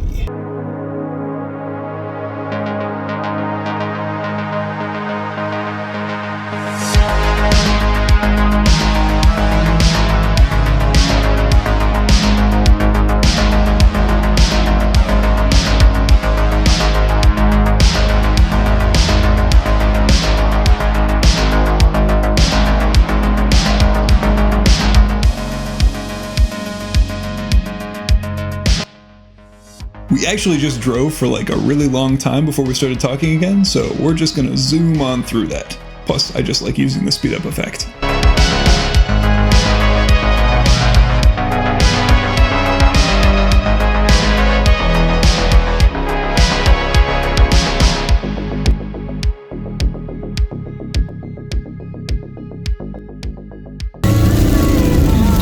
Towards Mount Pleasant. Oh, gross. Okie dokie, we're back. Just had to stop at a gas station real quick. Yeah, boy, Fill her up. It was cheaper out here than it is back in the city. Back in town. Yeah. The further down you go in the state, it gets a little cheaper. Yeah, it's not too bad where we're at. I think it's $3.90 or something like that. Yeah, it's only $3.74 down here, which is quite sick. Yeah. I closed my notes, so I gotta open it back up. But we were pretty much done talking about She-Hulk. Yeah, I think it's pretty good. Hold on, what did that say about? In 1.5 miles, go left on 127 South and East, Bay City, Lansing. 1.3 miles. I'm going to keep that open so we can hear it if it tells us again. Okay, She-Hulk, out of 10, episode 4. What do you think? 7. Okay, I'm going to go 6. Okay. That's what I was thinking. Yeah. Okay, last topic, and before we come back, at the end of this, and after the show that we're going to, we will talk about and review that show. But before that, Use the left 2 lanes to take to US 127 South, US 10 East, exit through Bay City, Lansing. you hear that? Berserk! It's Berserk in time. You finally caught up. Finally, you read I'm all caught of up. Berserk. We're going to be going full spoilers here. I don't really want to hold anything Not back. We're holding just going to be back. talking about it full send. Use the left 2 lanes to take the US 127 Use the left 2 lanes, dude. I'm in the left too, but You're in the left one. I need to get into the right one. Okay. Merges. Continue on US 127 South for 4 miles. 4 miles. Okay. Berserk. Berserk in time. Berserker, baby. Full spoilers, so get out of here if you haven't read Berserk. We'll catch you later. Thanks for watching. Like and subscribe, all that stuff. Leave a comment. Say, How are you liking She-Hulk so far? Yeah. Are you enjoying it? Are you not enjoying it? If not, tell us why. We're interested to hear. Yeah. And if we are, also tell us why. Because, if you know? you do like it, if tell us you why. like any reason you have, we would just like to hear what your thoughts are. And we're small enough right now as a channel. We see every single comment because we only get 1 or 2 at Yep. most. So we'll definitely respond to you if you comment. So, Yeah. just keep that in mind. Guaranteed response on that one. Guaranteed. So, Berserk. Yes. What are you thinking? 2 out of 10? 3 out of 10? Yeah, I'm not. It's kind of going downhill. Pretty It's good. going Berserk downhill. fell off. Yeah. L plus ratio plus Griffith. So, I guess before we get into the new stuff, Yeah. we'll just talk about the story and the series as a whole. Yep. Sure. Whatever you feel like talking about. I'll let you kind of lead Should the we do discussion. this as a different video? Because I feel like we have a lot to say about this, or we're gonna have a lot to talk about. We also have a long fucking car ride, dude. But do you want to do this separately from the podcast, though? We can, if we feel like it, once we're done recording this, Yeah. just upload this bit as a separate video Separately. if you want. We recorded it separately because we Right. stopped for gas, so it's a Right. separate video file. Once we record it, we can decide. Just go from there. Yeah. Okay. So if you're watching this and it's part of the episode, then there you go. And if it's not part of the episode, then that bit at the beginning about She-Hulk's not going to make any It's sense. gonna make a single lick of sense. Maybe I'll cut that and put it at the end of the other one. We'll figure it out. We'll It's get not a big deal. It'll make sense. By the time I edit it all together, it'll make sense on your end, whichever way we decide to do it. It's not gonna make sense for me. Yeah. Well, it doesn't need to make sense for here. You were here for the real life version of it, so True. we're good to go. First, All right. So first person experience. Right? I'm going to let you mostly lead the discussion here, Okay. because yeah, I don't know. I've talked about Berserk a lot, so I guess I'm not really. You're coming at it from a fresher perspective, I guess, and you just Right. recently read it. Right. What I guess is the first thing that comes to mind to you? The fight against Ganishka when he goes like Yes. super ultimate form is just fucking insane, dude. When he grows to like a massive size and then becomes the world tree, basically. Yes. Like that is insane. So he used he had some kind of an You wanna open artificial up the map? Baylit process. Yeah. You've got 0.7 miles, and we're going to be going left here on Highway 10 Northwest. So he In half has a mile, this keep left at the fork to continue on US 10 East. artificial Baylit thing where he's got his demons, and he's like created a pod. It's been about a year since I've read this, so you probably have a fresher idea of what exactly the mechanics of it are. Yeah. But it's like he's putting people into it, Keep and then left like at the fork to continue on US 10 making East. demons out of people. Yes. Right? Yep. And Ganishka's doing that. Yeah, so he's got like a vat of like a US 10 demon East for making vat. 46 It's like an miles. artificial Baylit, basically. Right? Yeah. Yep. And then his because he used that to transform himself past, because he's a storm creature, right? Yes. He's like a big tornado man. Yep. And then he turns into like a big old tree-looking guy. Yeah, so he meets face to face with Griffith during a battle, and he's like, "Holy shit, I can't beat Griffith. He's like next level." And so then he's like, "This is a last-ditch effort," and just like tosses himself into the artificial Balin, and then just becomes like this huge hulking monster guy, basically. Yeah, and then Griffith goes on top of him, and Skull Knight follows him up there and attempts to kill him with the sword of actuation that he was making by swallowing all the Balins, and then he's got like a sword out of them that can rip open space-time or something. Yeah. It's a crazy sword. And so he attacks Griffith with it, and Griffith redirects the attack onto Ganishka, which turns it into some kind of an astral thing. Yeah, like... And then that like opens a up. thingy? It like opens up the border between the physical realm and the astral realm, and that's why we get all the Fantasia stuff going on with the fantasy creatures and the trolls and dragons and stuff starting appearing in the world. Yeah, that whole stuff is that's crazy. Like going from reading the fight with Zod and Guts versus Ganishka when he's in like his lightning form. Yeah, that was awesome.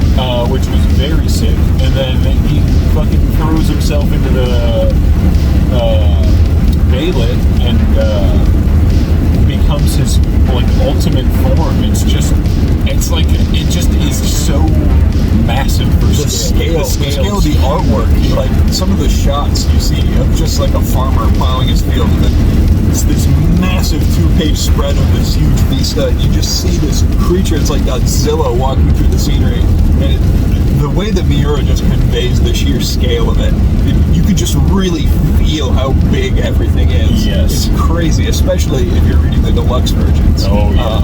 I cannot wait. Full-size pages. Cannot wait to read that in deluxe. When is that part's going to be out in November, right? I think November. Yeah, that's going to be crazy.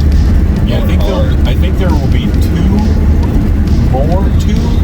or three more of the Miura stuff in the deluxe volumes. Okay. Before we transition to the new team, what do you think about the new team handling the story going forward? I'm liking it so far. I did read an article today about this guy complaining about the last chapter when Skull Knight showed up and to talk to Isidro and the mermaid lady. And he was like, these people have never met him before. And he just shows up, and then the mermaid lady is like, oh, he's a friend. But like they've never met him before. They have no reason to think he's a friend. The mermaids, maybe not on panel, have seen him before, but he's friends with the queen of the elves of that whole island. So I would imagine he's a frequent visitor to this area. Right. So maybe they haven't met on panel, but I don't think it's unrealistic to assume that they would know of Skull Knight. I'm saying Isidro. Isidro? Yes. He's never had any contact with Skull Knight? I don't think so. Maybe. Didn't Skull Knight come to help Guts out when they were in Clypron? When Slan had him and it was slashing him open? Yeah, but I don't think they ever crossed paths in that. Oh, no. Skull Knight shows up at Flora's cottage when they're getting all the fetishes and stuff. Yeah, Skull Knight shows up then. But they don't see him. Do they? I think so. He comes in and talks to Flora. Yeah, but he doesn't talk to them. He just goes out after talking to Flora and starts to be like, okay, guys, get the hell out of here, right? It's been a few years since I've read that part, but I imagine they've seen him or interacted with him to some extent. And if not, then I don't know. It's possible Guts said something about him. I don't know. Also, the guy was complaining about it kind of moving fast now. Like just kind of speeding things along, which I don't really feel that way. I think the thing about it being a new team is that we don't know exactly how Miura would have handled it. Right. And because we don't know that, it's very easy to say, oh, Miura wouldn't have done it this way. They're doing it differently. But I think if he were still around and the chapters came out exactly like this, I know that people would be having those complaints if Miura was the one doing it. Right. You know, but I think because he's not, it's very easy to be hypercritical of like. Because in our heads, the way Miura would have done it is perfect.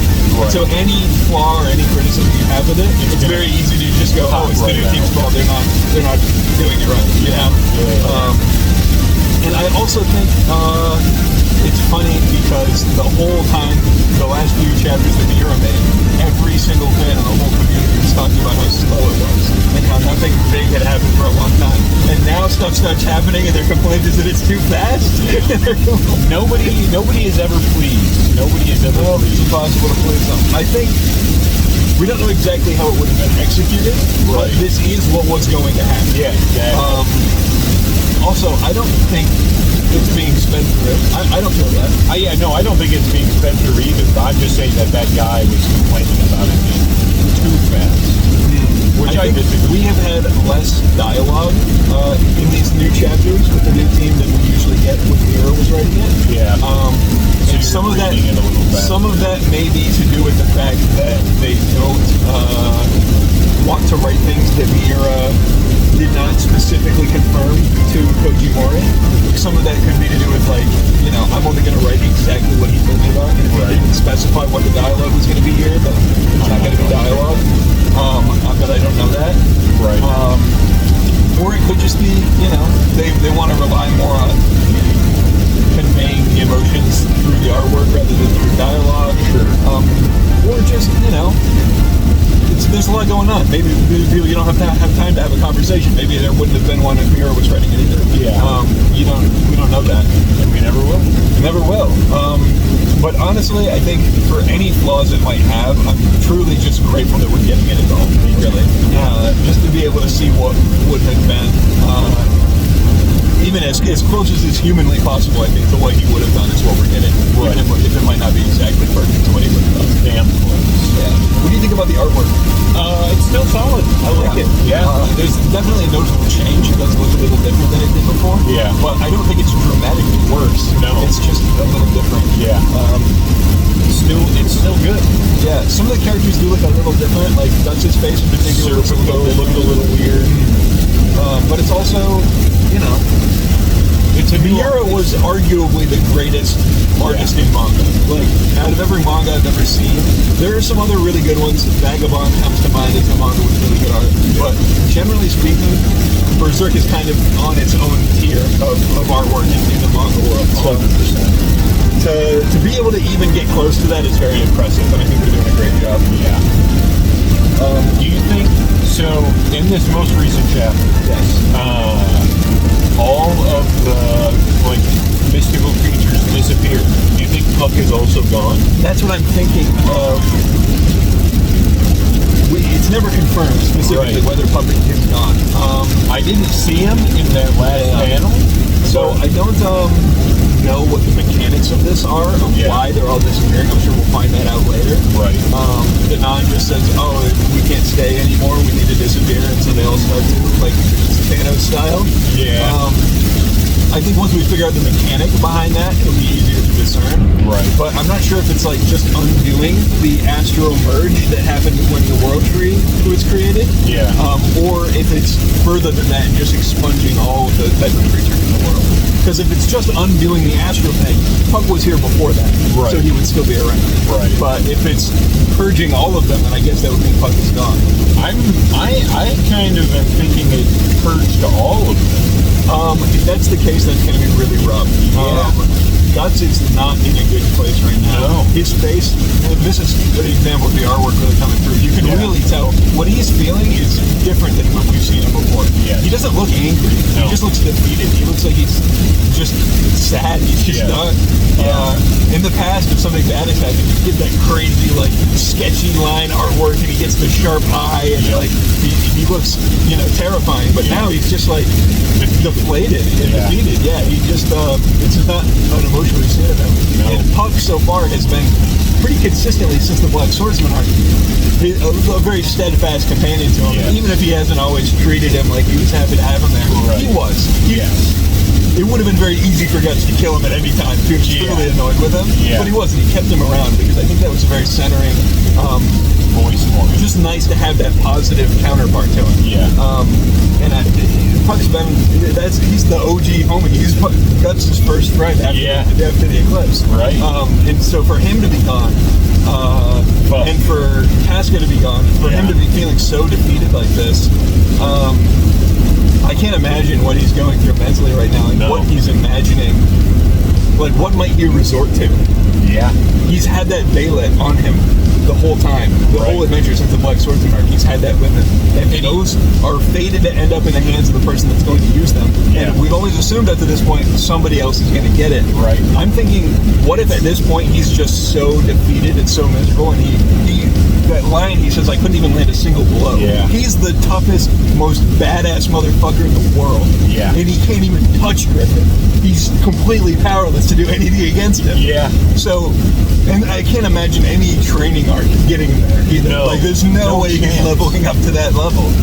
But he's got that Baylet. The Skull Knight couldn't even hit Griffin. Yeah, in Skull Knight, I imagine it's much more powerful than Guts is. I mean, he's got, I don't know what exactly happens to Skull Knight. We got that flashback of him back, I guess, when he was King Geyserk. I'm just assuming that's who he is. That's kind of, I'm pretty sure that's who he is too. So back when he was King Geyserk, who was like the conqueror of the whole world at some point, like he was this big time emperor, and we see him, and he's got a woman that looks a lot like Danan, the elf queen, in his arms, and she's dying, and we see the God Hand, like a previous version of the God Hand. Yes. Yeah, different members of the God Hand are there, and I don't know specifically what happened, but I think that's when he lost himself to the Berserker armor. Probably. That's when he lost his corporeal form, and now he's the Skull Knight, whatever that is. Yeah. I'm very curious to get more explanation on Skull Knight. He's one of the most interesting characters. And we really don't know anything about him. He's been a mystery the whole time. Yeah. He's another OG homie. He's definitely a real one. 100%. Love the Skull Knight, but he's got a real interesting backstory. There's something going on there that I think is going to be a parallel to what Guts is going through. 100%. And I'm wondering if... no, never mind. So my question is, do you think it's possible that Guts uses the Baylet? Do you think it's possible he becomes what he's been trying to destroy in the last-ditch attempt to take down Griffin? So, part of me hopes that he does, because I'm fucking sick of Griffith and I want that bastard to die. Right. But also, I don't want him to do that, because then what's the point? What's been the point? Right. And it would require a sacrifice. Right. Would he sacrifice his friends for Casca? That would be... I think at any previous point in the story, I would have said, hell no, that's impossible. Yeah. He would not. But at this point, I still would like to say it's not likely, but it seems more and more like, at the very least, they want you to think it's a possibility. Whether it's going to happen or not, I don't know. Right. But I think they want you to think, hey, he's got that Baylet, and he's feeling absolutely crushed at this moment. Yeah. This is his lowest point in a while, probably since the eclipse. Casca's gone. Most likely Puck is gone. Like all the good creatures are gone. Yeah. He's still got he's got the main. He's got Shirke and Serpico and Farnace and Isidro. Yep. But that's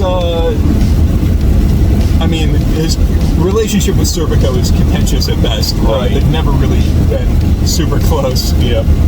They've fought a couple of times. He is an ally, but they're not exactly friends. Right. And then Farnese and Shirke and Isidro are, I think, in Guts' eyes, kind of children. Yeah. I mean, Farnese is not too much younger than he is, but still, in his mind, I don't think he thinks of them as equals. No. You know? Yeah. So it's going to be interesting to see whether they can help kind of pull him back. I think Shirke is going to be the most central. She's been the one who's kind of been helping him deal with the Berserker armor and all that up until this point. Right. I think it's going to come down to whether she can pull him back from the brink on this one. So that'll be very interesting to see what I cannot wait for the next chapter. I know, man. We're getting him on a monthly basis. We get a next chapter in October, which cannot complain about that. if this was on Miura's schedule, I mean, I love the man, but he just did not put out chapters consistently, which, I mean, it's because his art was immaculate. Right. And the art has taken a teeny bit of a hit, but if that means we're getting him on a monthly basis, I'm okay with that. Yeah, perfect art, but you only get 2 chapters a year. It's like, all right. It's unfortunate. Yeah. So it is nice to pick up the pace. Maybe it's just because we've been getting chapters every month. That's why they think it's speeding by too fast. Maybe. Because they're used to only getting 2 chapters a year. Yeah, maybe that's part of it. That might be part of it, because there's not a lot of dialogue, so you read the chapter fast, and then also we get a chapter a month instead of a chapter every 6 months. So the pace is faster than it usually is because we're getting chapters. Faster, yeah, right. So that might be what he's feeling. It's just funny. he's used to the old schedule. Don't complain about it coming out on a good schedule. Right. What else did I want to talk about? What do you think is going to happen with Casca and Griffin? I don't think he can hurt her. I don't think he's capable of being the Moonlight Child. We talked about that. I don't think he's gonna hurt her. I think what he's probably gonna do is just bring her back to Falconia and like put her up in a room in his castle and just let her hang out. Yeah. And I'm really hoping that we get to see some of her perspective of like, now she's got her mind back. She can function like a human being. Right. So to see her perspective on everything that he's built and all that he's done, because if you do not know where he came from and what he got his powers from, he looks on the surface like a really good guy. Yeah. He's created this utopian paradise. He's saved everybody in the kingdom from all the monsters. Yeah. He's reined in all the apostles to be in his army, and they're not out there fucking with everybody anymore. Right. He's basically united the world under one banner, besides from like the Kushan, but like most of Midland and all the they're all under him. Warring European-esque states that we've been in for most of the story. Right. They're all united under Falconia. He's created exactly what he set out to do from the beginning. Yeah. And I guess it's like, at what cost? He sacrificed everything. He did some of the most horrible things you've ever seen to get here. But do the ends justify the means? He's kind of... We don't know what his plan is and where it's going to go from here, but as of right now, he sure seems like to everyone else like the good guy. Yeah. And Guts, especially if he uses the Baylet and blasts in there, starts destroying things and killing everybody and fucking with... It's not going to look good. It's not going to be good. It's going to be a total reversal. He is... they've got the whole prophecy throughout the whole story about the Hawk of Light and the Hawk of Darkness. And I guess, who's who? Well, shit, dude, now, because if he uses that Baylet and, becomes what he was setting out to destroy... Because I've always thought Griffith is clearly darkness and Guts is light, and it's just an inversion because, their colors is backwards. So it's like, subverting that. But maybe it's not. Maybe Griffith really is the Hawk of Light and Guts is the Hawk of Darkness. God, dude, I don't know, because if that was the case, fuck. I don't like that because I hate Griffith. I just want there to be a happy ending. I want the ending. I want Griffith dead, and I want Guts and Casca happy together, and everybody to be safe. Exactly. And Guts to grow old peacefully. And for them to have a normal child that isn't a rebirth of the fucking monster that Griffith is. We can purge Griffith out of the kid, and they can have their normal kid. Yeah. Yeah. I think that's wishful thinking. I think Berserk has taught us by now not to expect too much good to happen. Seriously. But man, it's going to be interesting to see what Casca thinks of what Griffith has done. And she's going to be able to, talk to the people in the city and interact with them. Rickard is still there, is he not? I think he left. I remember he slapped Griffith in the face, which was very fun to watch. Yeah, he slapped. Oh yeah, because then they escaped with the Russian guy. Yeah. Yep. Yeah, so they're not there anymore. Okay, man, that would have been interesting to see them reunite. Yeah. But that was very satisfying to see Rickard slap Griffith. Yeah, it was. I know it didn't do a whole lot, but it's just nice to see. Well earned. Yes. So, I'm also interested in what Griffith's plan is for the world. Because I think he's got some machinations in mind. He's got something that he's trying to do. Yeah. And we don't know what that is. Because he's got his kingdom. People are thinking, there's been theories that he might like betray the God Hand and like try to usurp their power, and like he wants to be the God. Like, damn. People have also speculated that maybe he is God, like just like a reincarnate, like like evil Jesus, basically. Right. Like he's because there's that deleted chapter. Did you ever read the Lost chapter?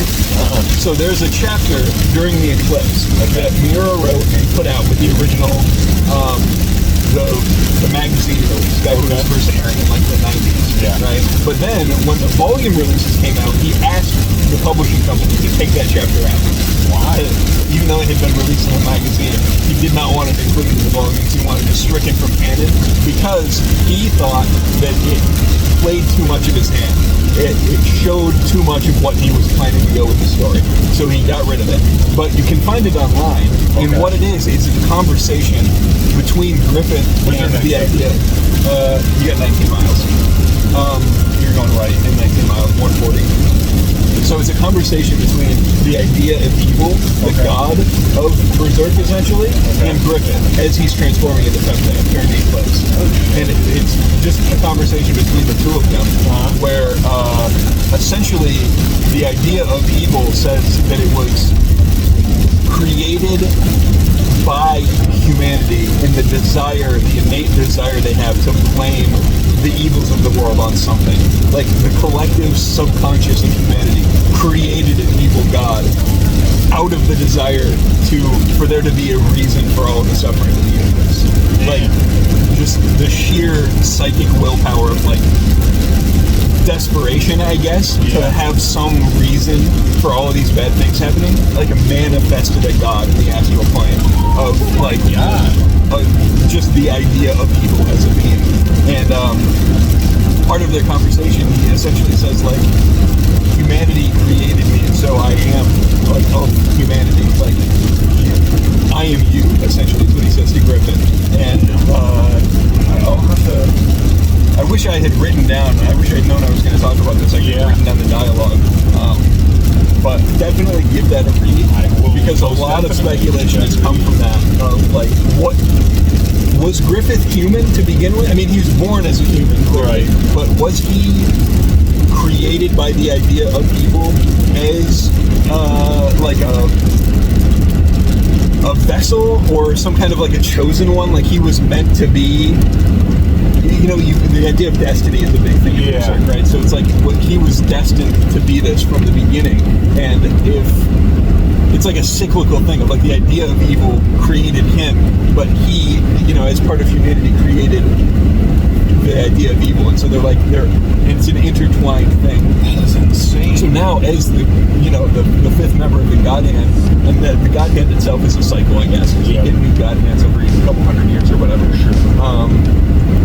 I think the idea is that maybe Griffith wants to just usurp all of that and like become the ultimate. The God Hand. I guess the idea of evil operates through the God Hand because it's the hand of God, right? Manipulating fate and destiny in the universe. So the idea is, if the God Hand needs, or if God needs the God Hand to do all this, then the God Hand may be created an extension of itself to be part of the God Hand, so that it doesn't need to rely on other beings to serve its own purposes. Like, so it'll be just its own thing. Because if Griffith is God, right? Yep. And he's part of the God Hand, then God does not. It can control itself. Right. It's like free of whatever laws and laws of causality. Whatever is going on there. It's all very like metaphysical stuff that they have not explained a lot of. The only thing we have is a deleted, technically non-canon chapter. Right. So it's hard to say for sure exactly what's going on there. That could be way wrong. Maybe he changed his mind since that chapter came out, about what's going on. But I assume that has something to do with his plan. Yeah. Because the reason he took that chapter out is because he thought that it would be spoilers, essentially. Right. He didn't want to play his hand too early. He thought he explained too much in that chapter. Well, if that is the case, and that's kind of where it's headed, that would have revealed an insane amount very, very early. Which, all of that is not stated explicitly in that chapter, by the way. That's just people really analyzing the chapter. It's more vague in the chapter itself. So it could be misread even, Sure. That's just people interpreting it wrong. But that is super, super crazy to think about. And if Dude, Berserk is just crazy. it is wild. deep. It's very deep. And there's just a lot going on under the surface at all times, with character stuff and with plot stuff and how just all the world building, whole how the thing, magic system works, and everything is like just really. It's huge. Miura was such a genius to just have thought all of this out, and to have the story planned out. I think he said by the time he wrote the Eclipse, he basically knew where it was going to go from there to the ending. Wow! Like he was still figuring it out along the way to there, but once smaller things. But once he had the Eclipse dialed, then he knew where he was going from there on out. Crazy. And to have planned that out, like that's 30 years in advance, is insane. And how many volumes have they put out? Like, we're on 40. There will be 42. And the end of the Eclipse was what, 12? Yeah. Yeah, so that's insane. 30 volumes. Very insane. And we know that that's the case because Koji Mori said that Kentaro Miura told him how it was going to end while they were working on the Eclipse. That is crazy. And apparently he has not strayed off of that, what he said it was going to happen the whole time. Like, that's just been, he had it planned out. It's insane. I cannot imagine. Okay, well, I will say now I have even more respect for Berserk, even more than I did before, because I didn't know about that. That's crazy. I mean, it is truly crazy, because a lot of series that I love, the mangaka is making it up as they go along. Right. Like, big example is JoJo. Araki has said on many occasions that he's just making it up as he goes along. He doesn't know what he's doing. Yeah. He's just doing it. And that's also impressive in its own right. That it's able to be as cohesive as it is writing it like that. Right. But that is how it's written a lot of the time. It's just, one thing and then the next thing and then the next thing. Yeah. Obviously, there's some planning out ahead, but to have planned out an entire story, 30 volumes and that complex of a story, too. Yeah. It's crazy. Holy smokes, I need more Berserk, dude. I fucking need a good anime, dude. I know. I don't know what's... It's such a big thing, too. It's not a niche series. It is, especially in Japan. Yeah. It is easily one of the biggest and most influential manga around. I think it's right up there with stuff like Dragon Ball and Naruto. JoJo. I think I would say bigger than stuff like that. I mean, I think it's up there with like Dragon Ball, JoJo, Fist of the North Star. Naruto is huge, but it was also came out significantly later. True. But the amount of things that Berserk has inspired, like the whole Dark Souls franchise, Miyazaki, the director of those from Software, huge Berserk fan. There's constantly Easter eggs and references to Berserk all throughout the Souls games. Yeah. It's basically like it's Berserk fan fiction. It really is. Which, I mean, the vibe and the tone of the Dark Souls games, very, very Berserk. Very much so. Elden Ring obviously had some influence from George R.R. Martin, but that's definitely Souls inspired. Pretty much any modern dark fantasy thing can probably draw some of its roots back to Berserk. Yeah. It is that influential. So to have something so big and so influential and so popular in Japan, for them to have just never done a big, like, proper anime adaptation is crazy to me, because they give anything an anime. There's an anime coming out where it's an isekai about a guy that gets turned into a refrigerator and then explores a fantasy world as a fridge. What the fuck? That's and yet we still don't have a good fucking anime for Berserk. Dude. I know, it's ridiculous. We got one decent one back in '97 that only covers the Golden Age and cuts a bunch of stuff out. We got a trilogy of movies. Solid. Again, only covers the Golden Age and cuts a bunch of stuff out. We've gotten 2 adaptations of the Golden Age. We never seen Wild animated. Which, seriously? Yeah, he wasn't in either of them. Oh my god. Which, I mean, that's a pretty edgy character. But it's Berserk. That's a big part of Yeah, that whole fight of rescuing Griffith and being chased after by Wild and then Zod kills him and all that, that's never been animated. That even in the stuff that covers Golden Age, they didn't have that. They skipped it.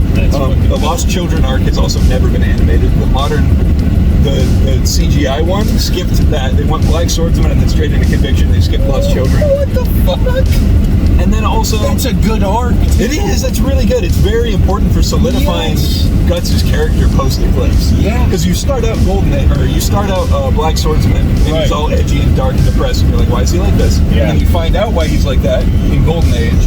And then, when you get back to it, I think to have that smaller story arc is that re-establishing his character as he is post-Eclipse is really important. Yeah. Because if you just jump right into Conviction, there's a lot of shit going on in Conviction. There's not as much time to focus in on Guts as a character. Yeah. So to have that smaller arc where it's really more about his mental state, I think it's very important.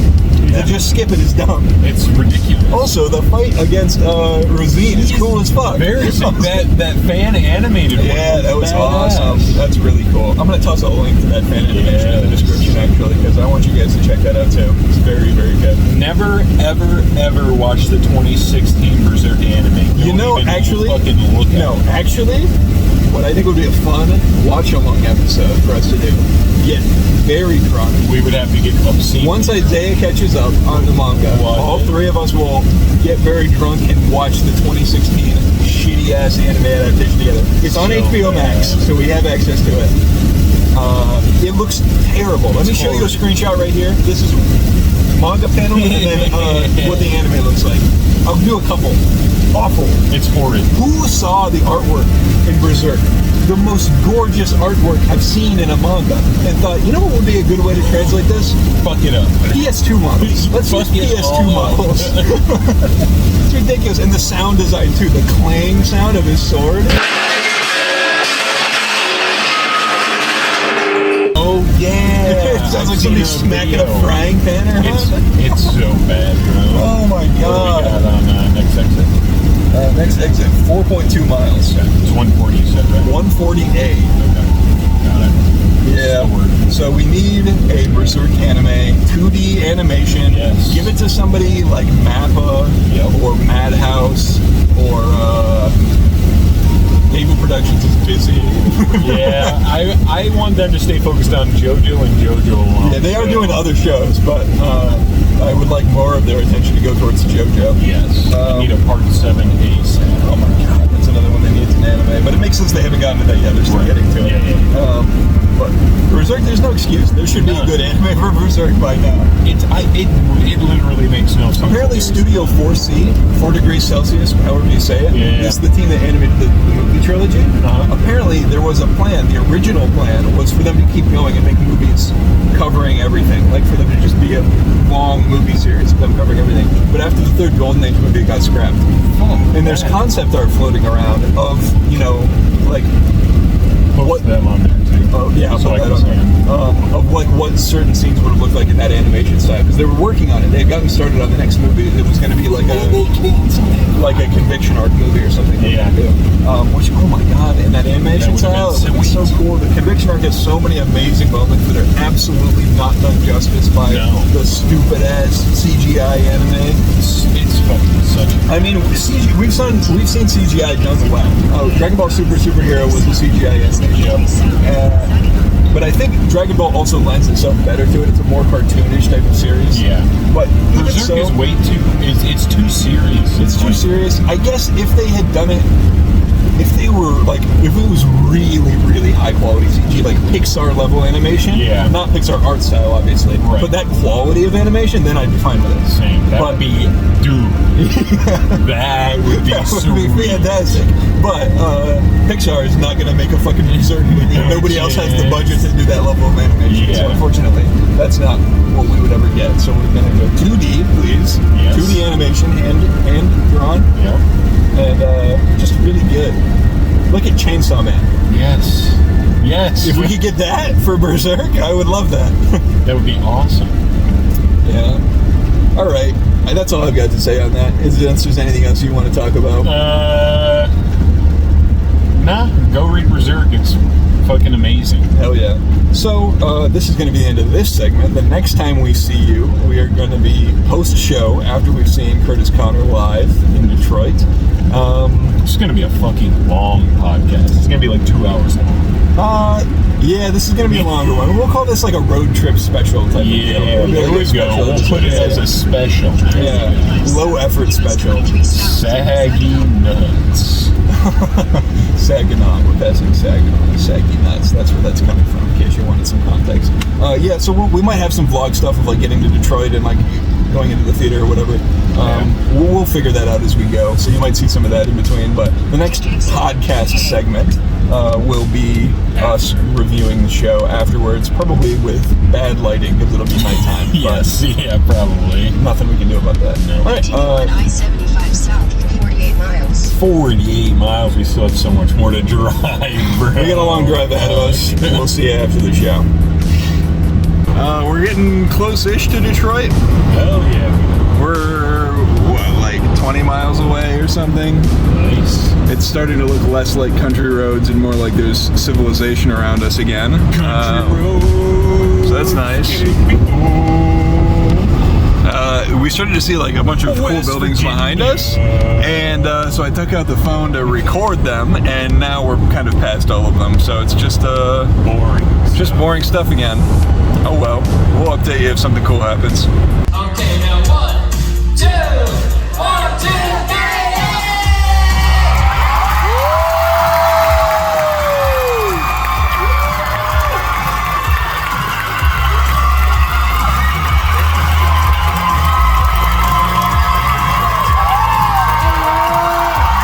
And we're back.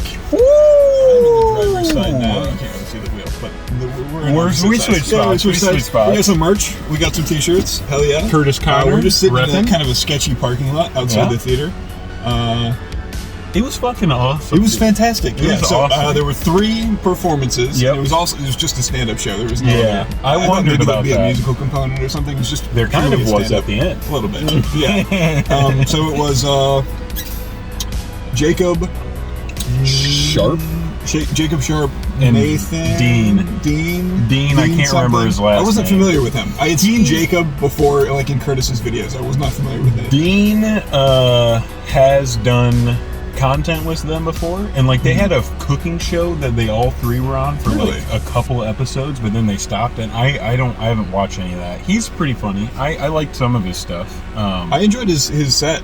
Yeah, Yeah, it was quite funny. Yeah. Jacob's was a little much. I think it was just. he's very over the top. It wasn't bad. It was just really loud Yeah. as a way to start off the show. I was like, all right, can we tone it down a little bit, maybe? I think if Dean and Jacob would have switched, I think that would have been if Jacob better. had gone second, I think that probably would have worked out a little bit better. Mm-hmm. Yeah, just very loud. Everything about the performance was really a lot of.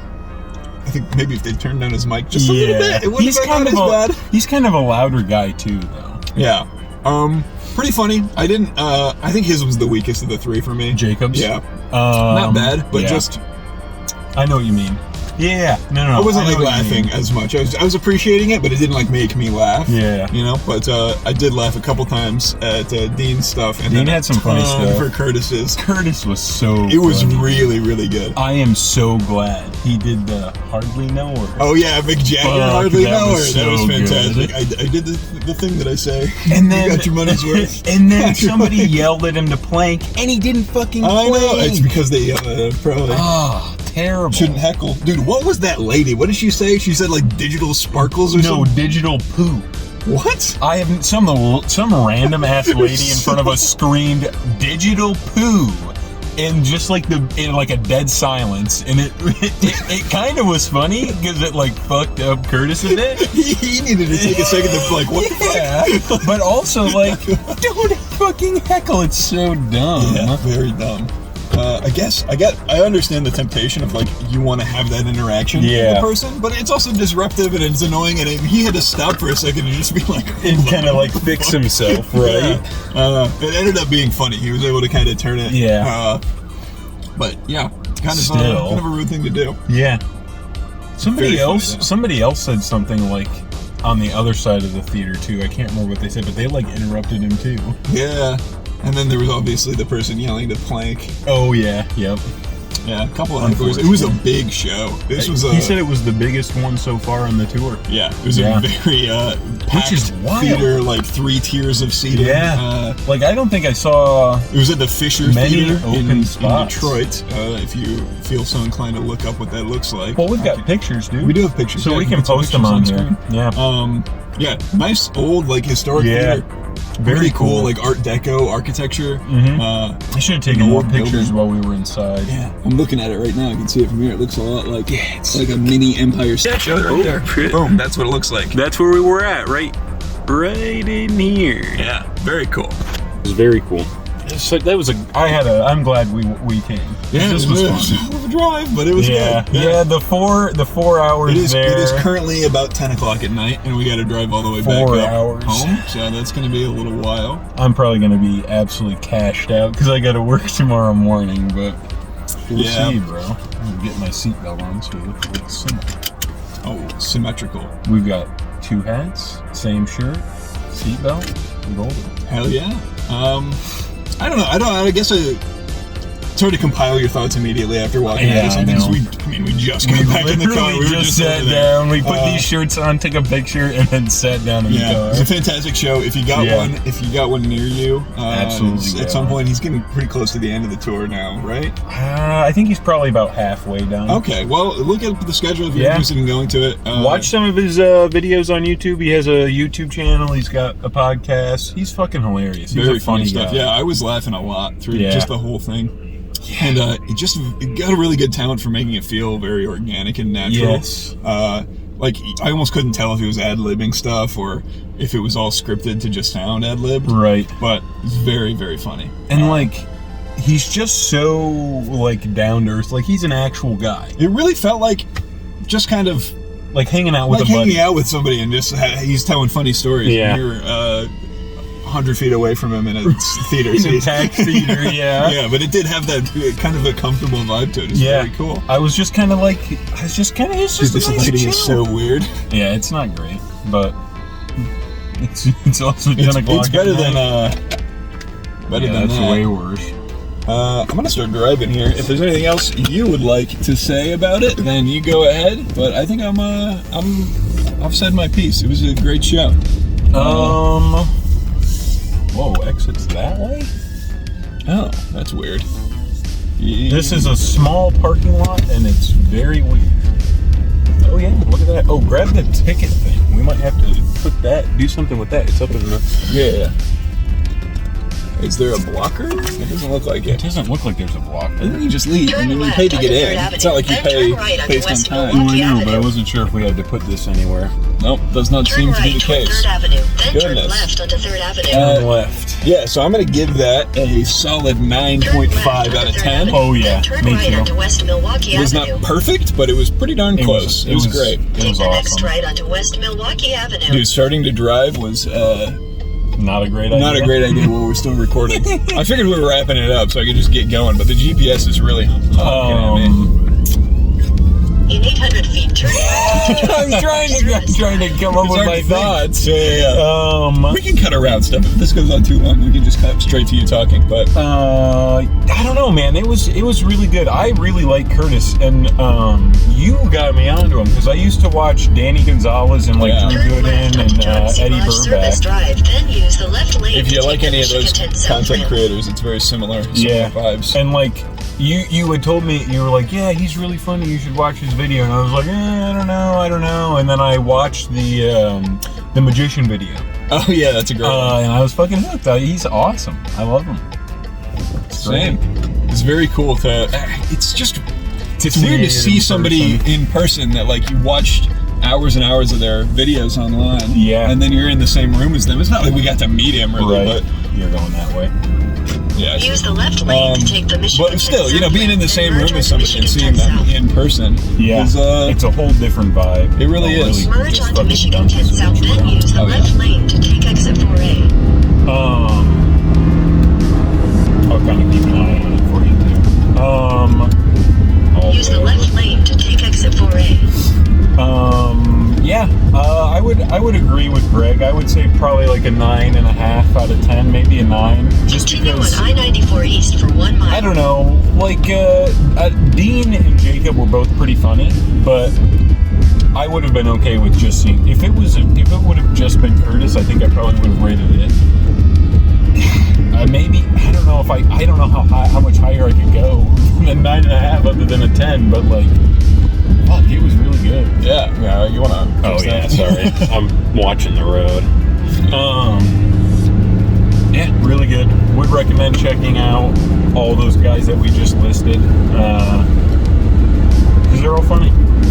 Hell yeah. In half a mile, take exit All right. 216A. Thanks for watching the Big and Stuff podcast. That's a Big and Stuff podcast. This was a special episode. Yeah. Shout out to my boy Greg. Shout me out. Oh, shout out to my boy Logan. Woo! All right. Be sure to drop us a like, subscribe if you want to see more videos like this. I don't know how many more exactly like this we'll be able to make, but Hopefully they'll be a little nicer with audio and video.